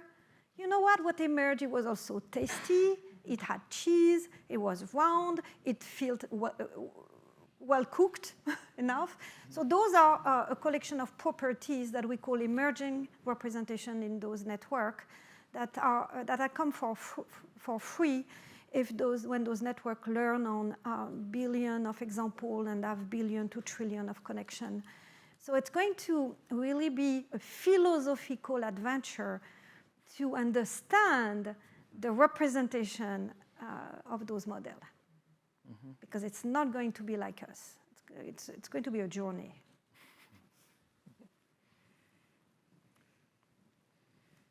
So maybe a question for Alex and Eugenie. In this kind of final scenario that, basically you don't have even tools to understand an object that becomes, gets some agency, becomes smart. How do you, what is how do you approach even like, okay, yeah, you can think of critical practice, like discolorations of critical practice, you can call it like, how do you find this sort of tools that you can even approach this problem? Mm. You start. Yeah, and maybe it connects back to the questions you said a second ago as well. You brought up the notion of a black box, and then also before when you asked about, is it important to show code, or is code important or something? So, how much code do you reveal? And, I definitely come from this tradition of revealing the apparatus, right, as a kind of model for what critique might be vis-a-vis objects and devices and technologies. And there's a tradition of revealing the apparatus as a kind of avant-garde intervention, right? So like a kind of Brechtian, Godardian. But I wonder, I've sort of, I feel like I've had a crisis around that because kind of for the reasons that you're bringing up, which is that it seems like, and maybe I'm gonna maybe say something slightly different than what was just said, but it seems like actually digital media are actually very good at revealing the apparatus, and they're very good at showing the code.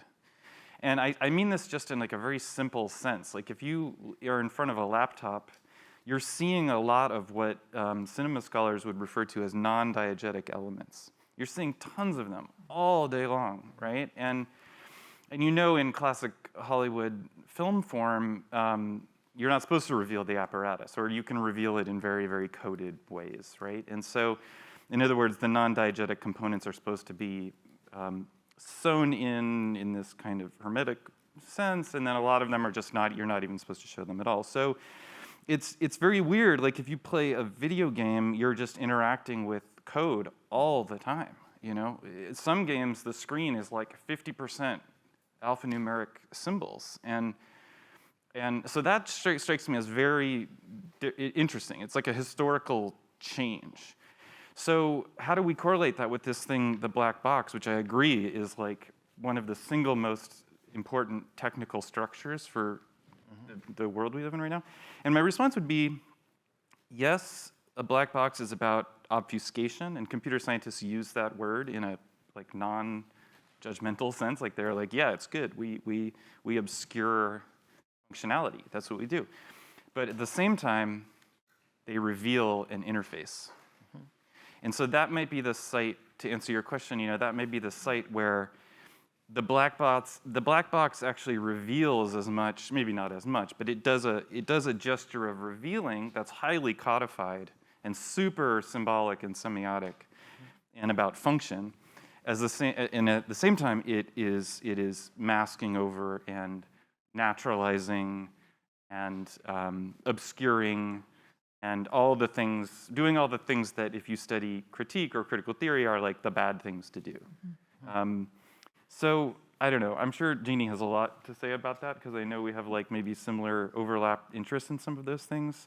But I would just call attention to like glitches, lag, artifacting, heads-up displays in games, spatial montage within your screen, and all of the kind of ways in which the structure, the code is actually already revealed. So I don't know. On right here. Oh yeah? Yeah, I mean, I think I would just continue to sort of follow up on that by saying, just because we can't exhaust an object doesn't mean we can't say something about it. And I think those things get confused. So, one of the kind of mantras of thing theory is we have to admit that objects do not exist only for us, right? That there is something that exceeds us. There's noise, there's residue, there's a trace, there's static. But that doesn't mean that they also don't have a relation. It's just it's not an exhaustible relation.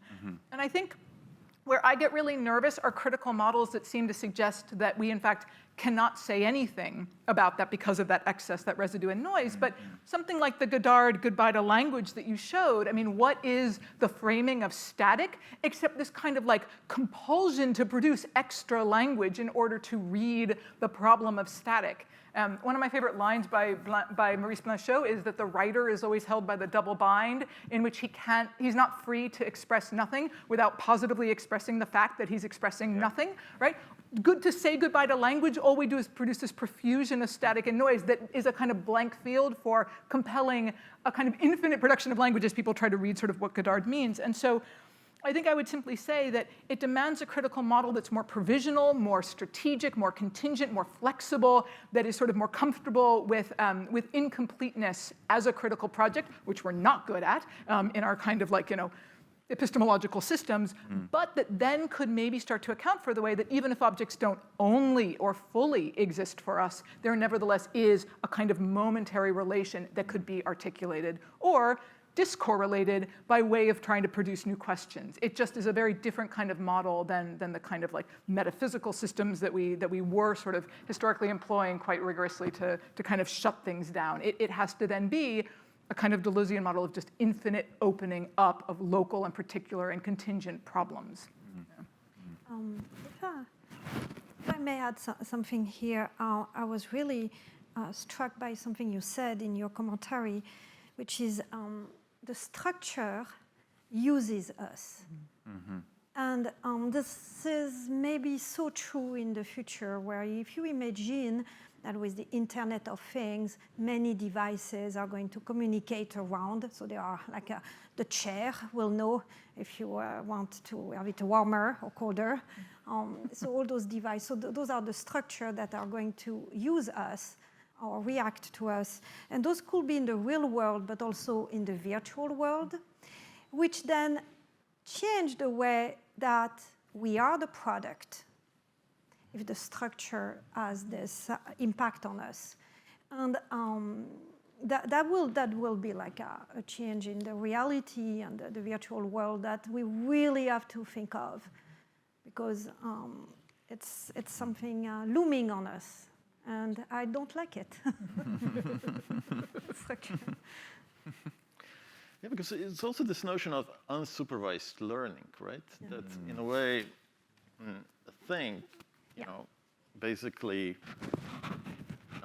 it's learning by itself, which means that it's not even programmed in a like, especially if talking about neural networks, it's not programmed in traditional sense. the thing that we don't know is if you're adding, so right now we see, we feel, we hear, so we have a collection of sensors. So let's say there's a code and there is an artificial system that has a code that seems to see, hear like us. Okay, we can have a sort of isomorphism here. However, if the system has access to other bands of sensor and information, like see better or see everything much more than us, or the Wi-Fi or other source of information, the information gathered from those sensors are going to interact in a very non-linear way. And that's where the black box become really potentially impossible to predict. Because even if we take all those sensors one at a time and we know that the system is going to be able to predict and know what's going on with the temperature from, I don't know, a mile away, the interaction of those modules cannot be predicted with the current mathematics. That's where behavior of that system is not something we could necessarily manage or understand, predict.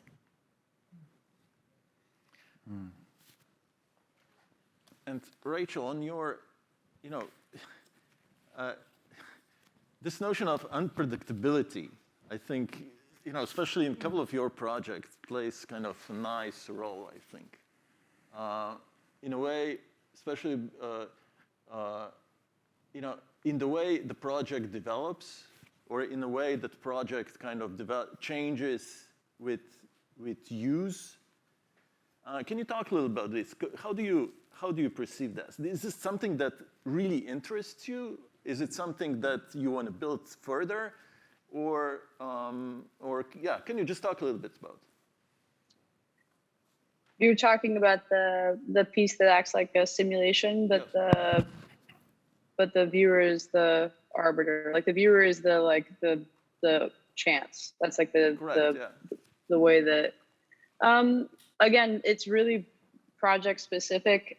The piece in the middle of Stalking the Trace, there wasn't much. I mean, there's like some variables. It really is bounded. It's absolutely true. There's some iterating within that, but the simulation for I Came as a Ghost Hand is that's live. And for virtual reality or for software-based work or programming-based work, certainly. I mean, there's projects that will continue to come up and continue to have like a life of their own. I mean, Ian's work is a perfect example of that. The way that it is an ecosystem. I don't know. And there is something that a little bit struck me that's maybe unrelated, but I'm really curious about. You were talking about, you mentioned that you are not interested in the novelty of VR. You said something in this sort of like, because I'm interested in this sort of notion of novelty, especially in this, in the notion of, because sometimes, like, just to frame it a little bit in a broader frame, sometimes I feel it's much easier, to work with older technologies. Mm-hmm. Like, from the surrealism on, like, you always kind of looked back and you always had you can really distort this view, or you can play with this sort of notion without the fear that your work will collapse under this burden of tomorrow, So okay, can you say a couple of words, regarding your experience with VR?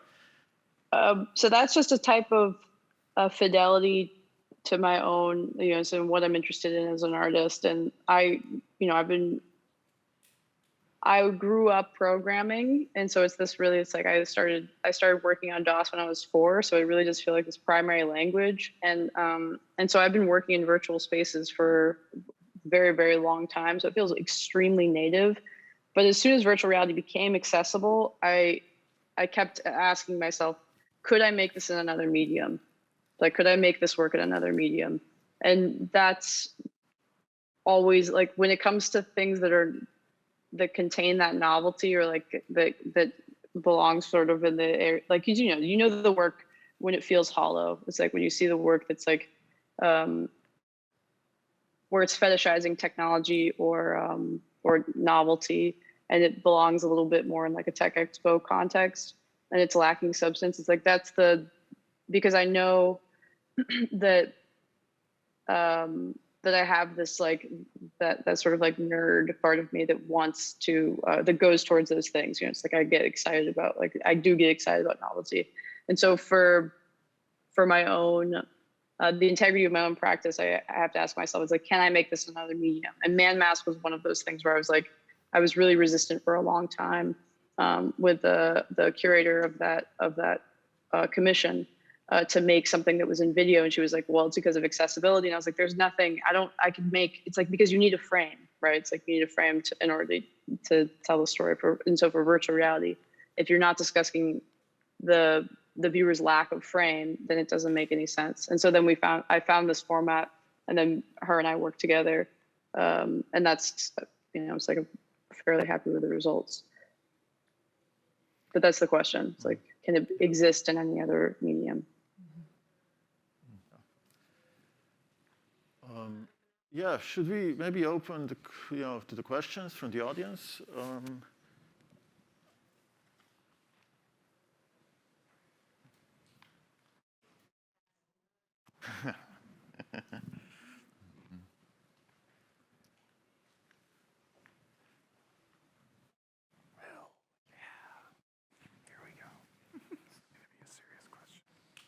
Hello, thank you for those talks. They were very fascinating.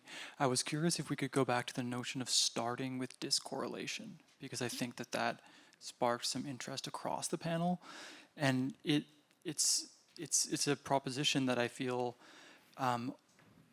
really strikes home, because it does lead to these questions very dear to many from modernism about the effects of things like flicker, and about reducing us to a neurophysiological subject, and what kind of politics comes out of that gesture.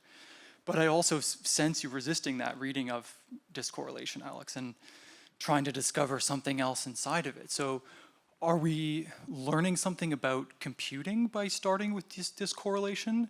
Does the computer reconstruct vision in a way that's no longer ours? It's no longer reforming our form of correlation, but teaching us a different kind of correlation. Do we learn something about ourselves at the same time, in the sense that the limits or finitude of our own understanding are confronting us in attempting this very act of reflection, which seems to defy itself? Where are we thrown back on some kind of structure that is incomprehensible at its very base? So it seems to me that by opening up the question of correlation, where confronting the neurophysiological parallelism and analogical ways of thinking, and asking, do we learn the same thing from establishing an isomorphism across the boundary between mind and machines, or by letting them each correlate in their own way somehow? Are we establishing a new kind of critical distance by raising the question of decorrelation again in the present? So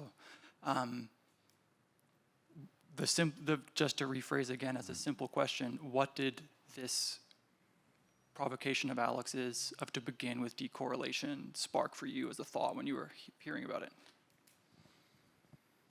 I can just say one thing before other people jump in, which is, I guess, what my interest is to remind myself and remind everyone that correlation is like an active technique. Like we have to acknowledge that it's a technology, right?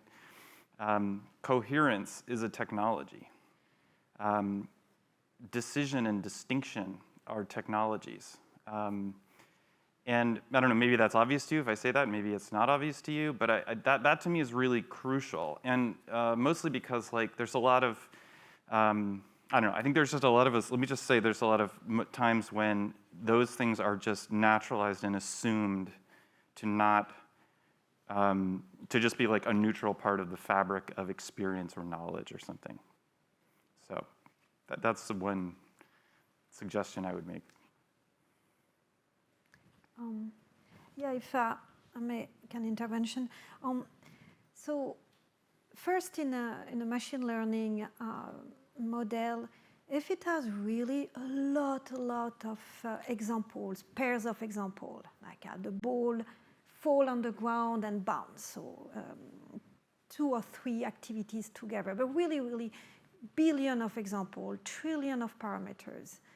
At some point, a lot of correlation with the same things resemble causation. It's like correlation at 99.999. So, and maybe this is how the kid learn, okay? I don't think there's a magic way we do causation. We do causation out of a lot of experience coming together. So we could see system that will reason very well, that we think will have a causal reasoning, or that will be just enough for us.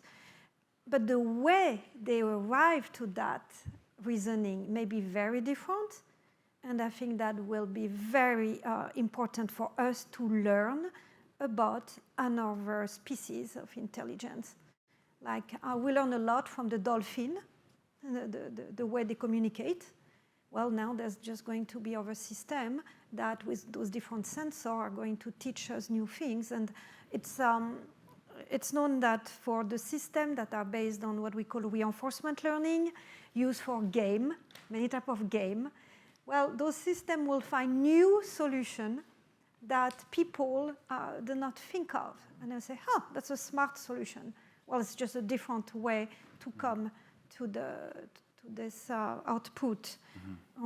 So when we are on the notion of this correlation, we are going to learn a lot from the deep neural networks, the way they come to solution. I even change how we teach reasoning, even mathematics maybe. I'm sort of interested in both terms as something more like fables, because it seems to me that saying, let's start with discorrelation instead of correlation, it's like Deleuze saying, let's take difference as primary, right? Instead of, monads, and then proceed from there and see what happens. The thing about those fables, however, is to go back to the word that Alex mentioned in the title of his new book and that I mentioned last. Sometimes, I would say for politics, you sometimes don't always want to start from discorrelation. You sometimes need fables of correlation in order to make things happen. You make them contingently and partially, and then you sort of move on. So we may want to think more about pressing on that term and saying, discorrelationing could be a very important strategic gesture at the same time that correlationing might be. And so I do think that, I like Alex's work immensely, and I think those two terms in the title, play and politics, right? The realm of the non-purposive and the realm where we may, in fact, want things to sometimes happen and take place, they require different fables, they require different strategies, they require different, heuristics. And I see, if it's okay, if I can sort of speak to what I hear really sort of provocatively in your work, is that you're suggesting that if we begin with discorrelation, right, as a kind of thought experiment, would it in fact lead to a new understanding of play, of politics, of their relationship to each other? And let's follow out that thought experiment. So it doesn't solve problems. It's a way of kind of engaging with new ways of approaching them. But nevertheless, whether we start with difference, we start with monads, we start with discorrelation, we start with correlation, I think it's also true that in different spheres, we actually need those to operate differently at different times to do different things. And that's what I mean about partial systems. Instead of trying to solve problems, we need to try to sort of approach them contingently on specific terms and then see what else needs to happen. Again, we might call that strategic or contextual, but they're smaller problems, but nevertheless, they kind of open up and generate possibilities. I know that's quite vague, but when we talk politics, right, I think it can sort of go that direction. I don't know, what do you think? Can I ask a question just to kind of clarify your comments from earlier? So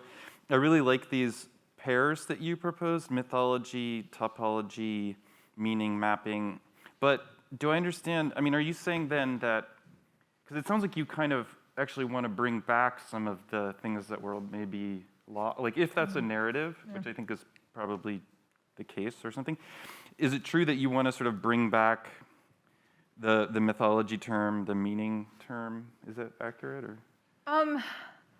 I don't think we're done with language. I don't think we're done with representation. And I think that these efforts, these fantasies of a mapping that would evade the problem of meaning become very interesting thought experiments that then sort of generate a lot of language to sort of deal with them, right? Lacan's diagrams are not a final thing. I always think Aristotle has this great note about Cratylus of Athens, whose skepticism was so great, at one point he decided he should not say anything but should only point. But of course, pointing is a deictic sign, right? You can't get out of signs. And even a skepticism that would say nothing is still bound by signs now.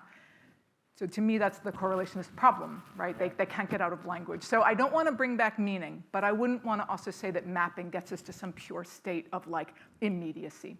Yeah, I think mediation would be that other term. Maybe not meaning, maybe not just mapping, but we have to account for mediation. And again, that's something I heard sort of cutting across all the talks today. Yeah, and that term is the root of digital. I mean, pointing is a digital technology.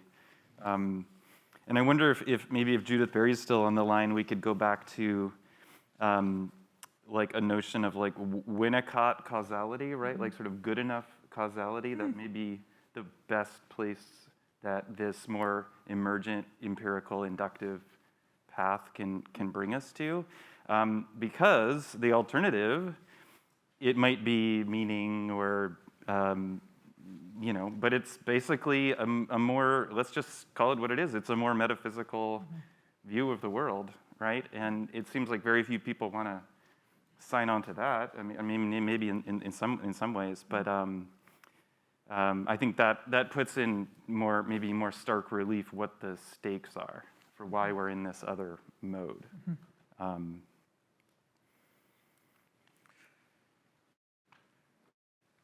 Okay, we have a question from the audience, online audience, for you, Rachel. And I think it's about your recent NFTs that you made from your raw DNA. So, if you can, you know, if you can talk a little bit more about it, if you can maybe just describe the project again. There's no question, or just talk about it? Yeah, I guess Okay. that was how this question was packed, yeah. Okay. This is a project from a week ago. It's my raw DNA logged on the OpenSea blockchain, so the Ethereum blockchain. The interview that I did about the project is, you can read more about it. I don't want to take up too much time, but essentially it's just a way of a gesture to point to organic computing, and that when we're talking about black boxes and how often people approach technology, for most people, it's this enormous black box, and how our bodies too are these black boxes, right? And so it was just a gesture for that. But because I've been working in crypto for so long, it's interesting because it's like NFT now is synonymous, something that's non-fungible is now synonymous with just selling it, which is like, reminds me, and I think back to do you all know the anecdote? It's not an anecdote. I mean, it sounds a little apocryphal, but the Xerox story about the reason that we're in the non-fungible space. Everybody know about this? Okay, doesn't sound like it. Okay. The copy and paste algorithm was commissioned by Xerox in the 80s. And so it's just this, like, the reason that we're in this, and modeless computing. And so the reason that we're in this sort of, where NFTs are sort of shoehorning this idea of permanence into a space that was, what Web 2.0 brought us, right? And so I think it's just like an interesting inheritance that we're moving through. So it was really just a gesture about that, just like very simple. Okay, and there's another question from you, also from the online audience, so that about the body movement, motion capture, and this sort of transformation process that this triggers. Is it for Man Mask or which motion capture? Yeah, for Man Mask and 3D Spaceman Scrub. Is it a technical question? Probably it's like, the question is more or less about like, what do you think if it could be a useful interface also for other artists to explore? As a broader question. I think I think I understand. So there's markerless motion capture, and then there's there's high resolution motion capture. There's low res motion capture. That's pretty low res what I used there. And then high res is what you see like whenever you're watching like behind the scenes for any sort of like special movie effects, right? It's just like that very advanced IR trackers that are. But for, I mean, there's so many free. When I first made that, that was what then Apple now owns the tech for that software, which uses OpenCV, which I'm sure everyone also knows. It's like what kind of makes the backbone of surveillance and like object recognition is that library, which is expanded. But there's so much free. If you just Google markerless motion capture, there's like so many resources now.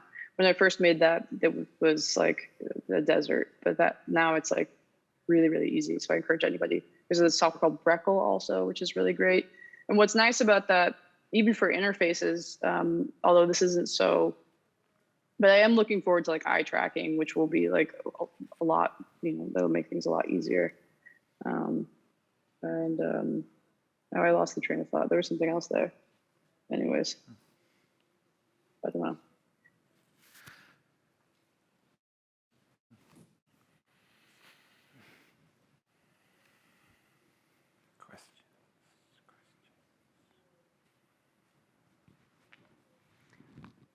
I'm always good for a question. So maybe this is for Rachel. It was so provocative to hear all the kind of cross-market thinking that Ian Chen was doing. And you mentioned the NFT. Do you have a ethical position? Yeah, that's. I mean, I know. Sometimes the Transmedia Storytelling Initiative encounters potential donors who are very eager to produce virtual spaces where real money can be exchanged.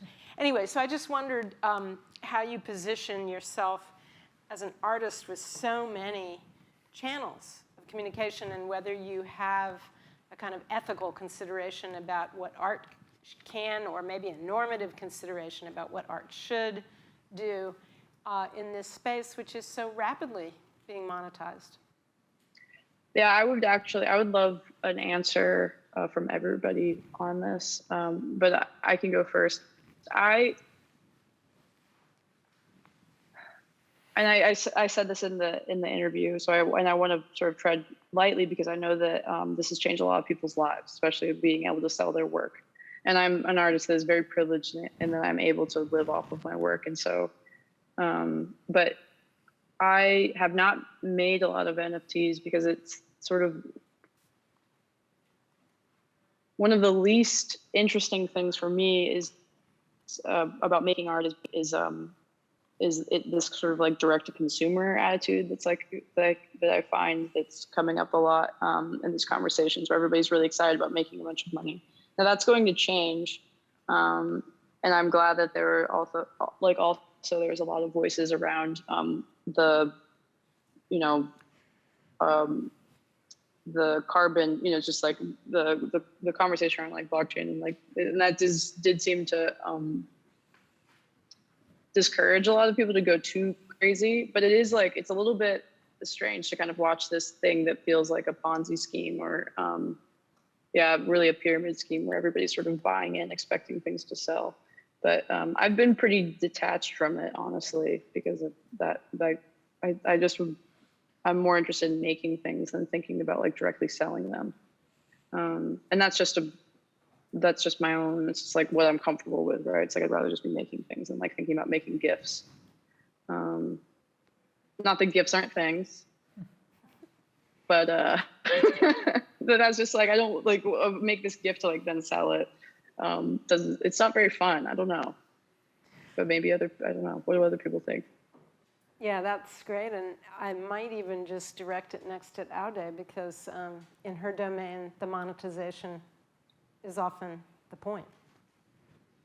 In other words, bringing something to market that will utilize perceptual glitches in the human brain, the boundary conditions of our perception that you discover, right? Making that the next cheapest, more efficient platform. The ethical question related to the development of artificial system, the fake are huge, phenomenal.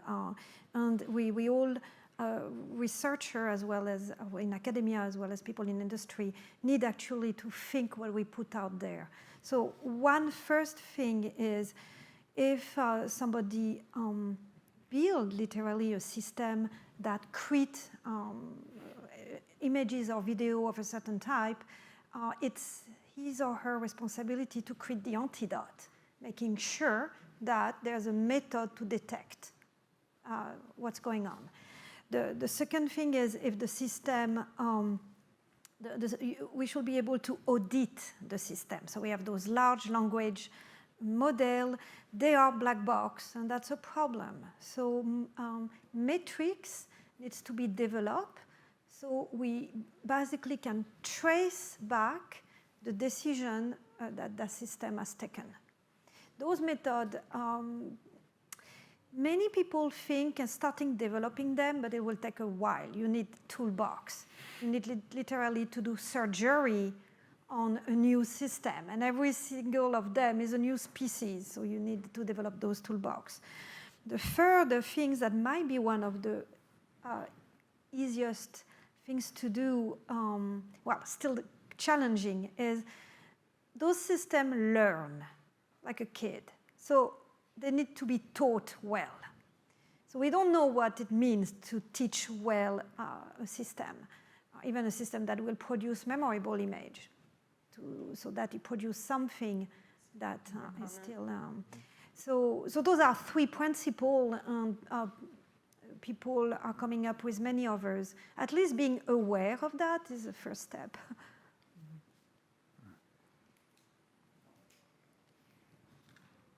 Yeah, go for it.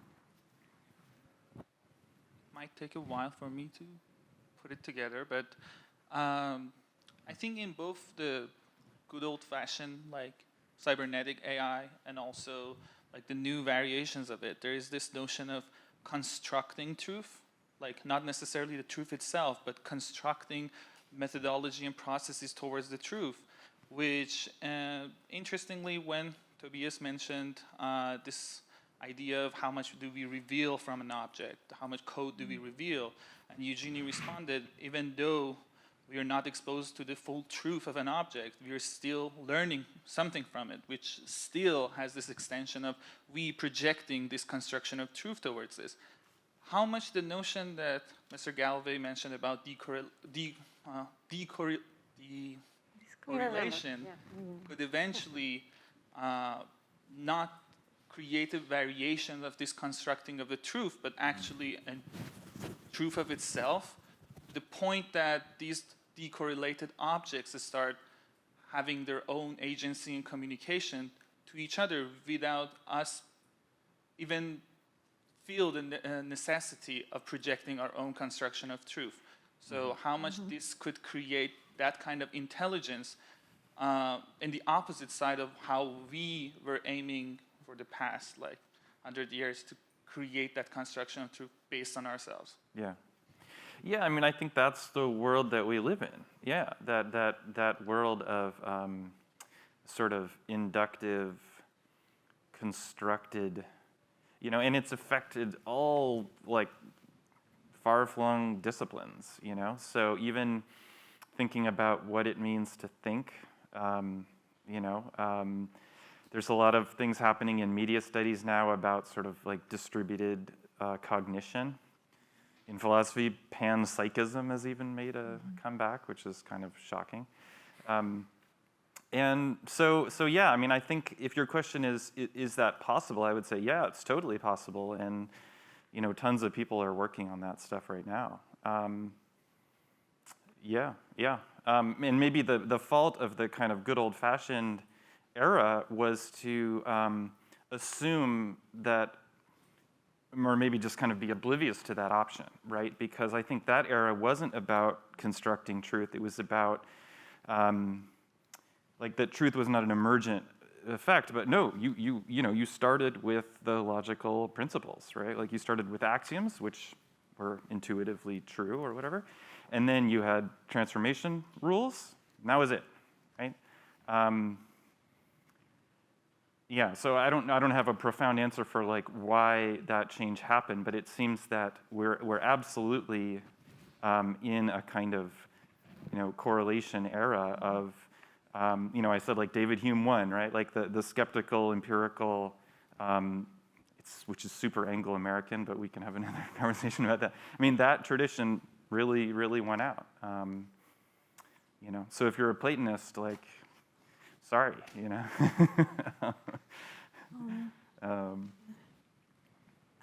If I may, it's an excellent question. Truth, okay, I don't mean to define it at all, okay? But one parameter of truth depends on the quantity of information you have, in order to make a judgment of this is true or not.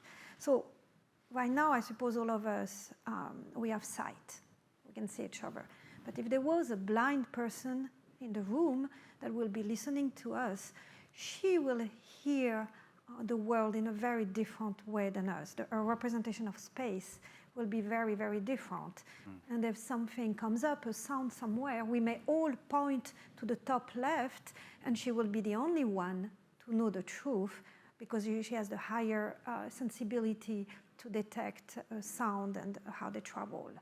So we are talking about just another person. But if you expanded this to an artificial system that have many sensors, trillion of parameters, they will discover other layers of what we will call truth. There might be several truths suddenly. I don't know what that means, but I use the example of the blind person because it's us. But now if we have many other different ways to reason. Yeah, if I could jump in there, it seems to me, okay, with your permission, I'm going to get into the weeds of some of this debate. So broadly, the sort of non-correlationist school and speculative realists and right, they're part of a kind of object-oriented ontology, right, in critical thinking.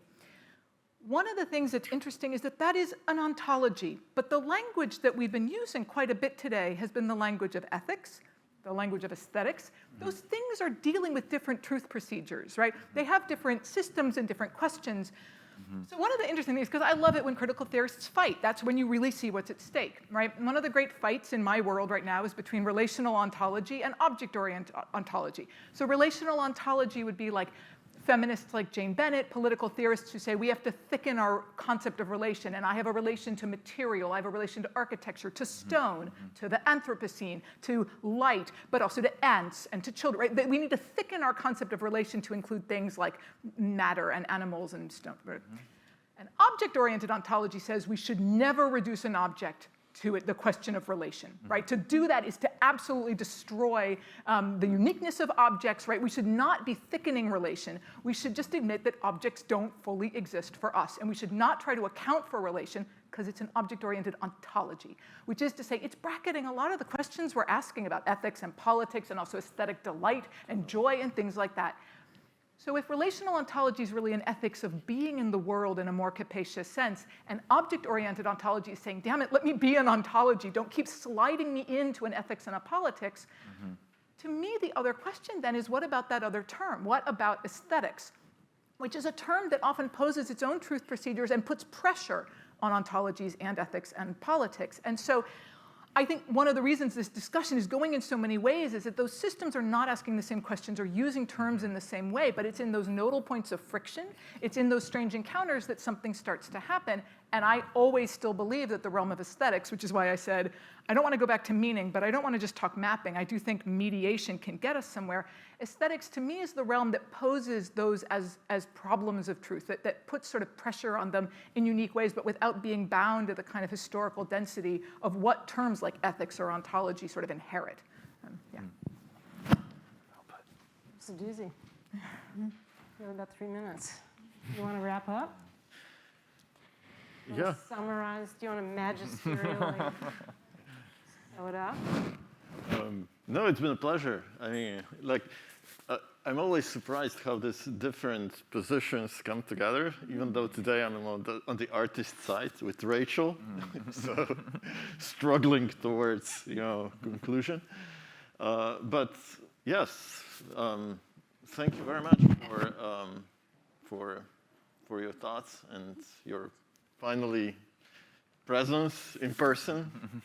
For somehow maybe letting the artificial intelligence become a species, Zaude was suggesting, become a set of entities with an aesthetics that we need to learn, partly in order to hold off the bad effects, but also perhaps to welcome the aesthetic ones.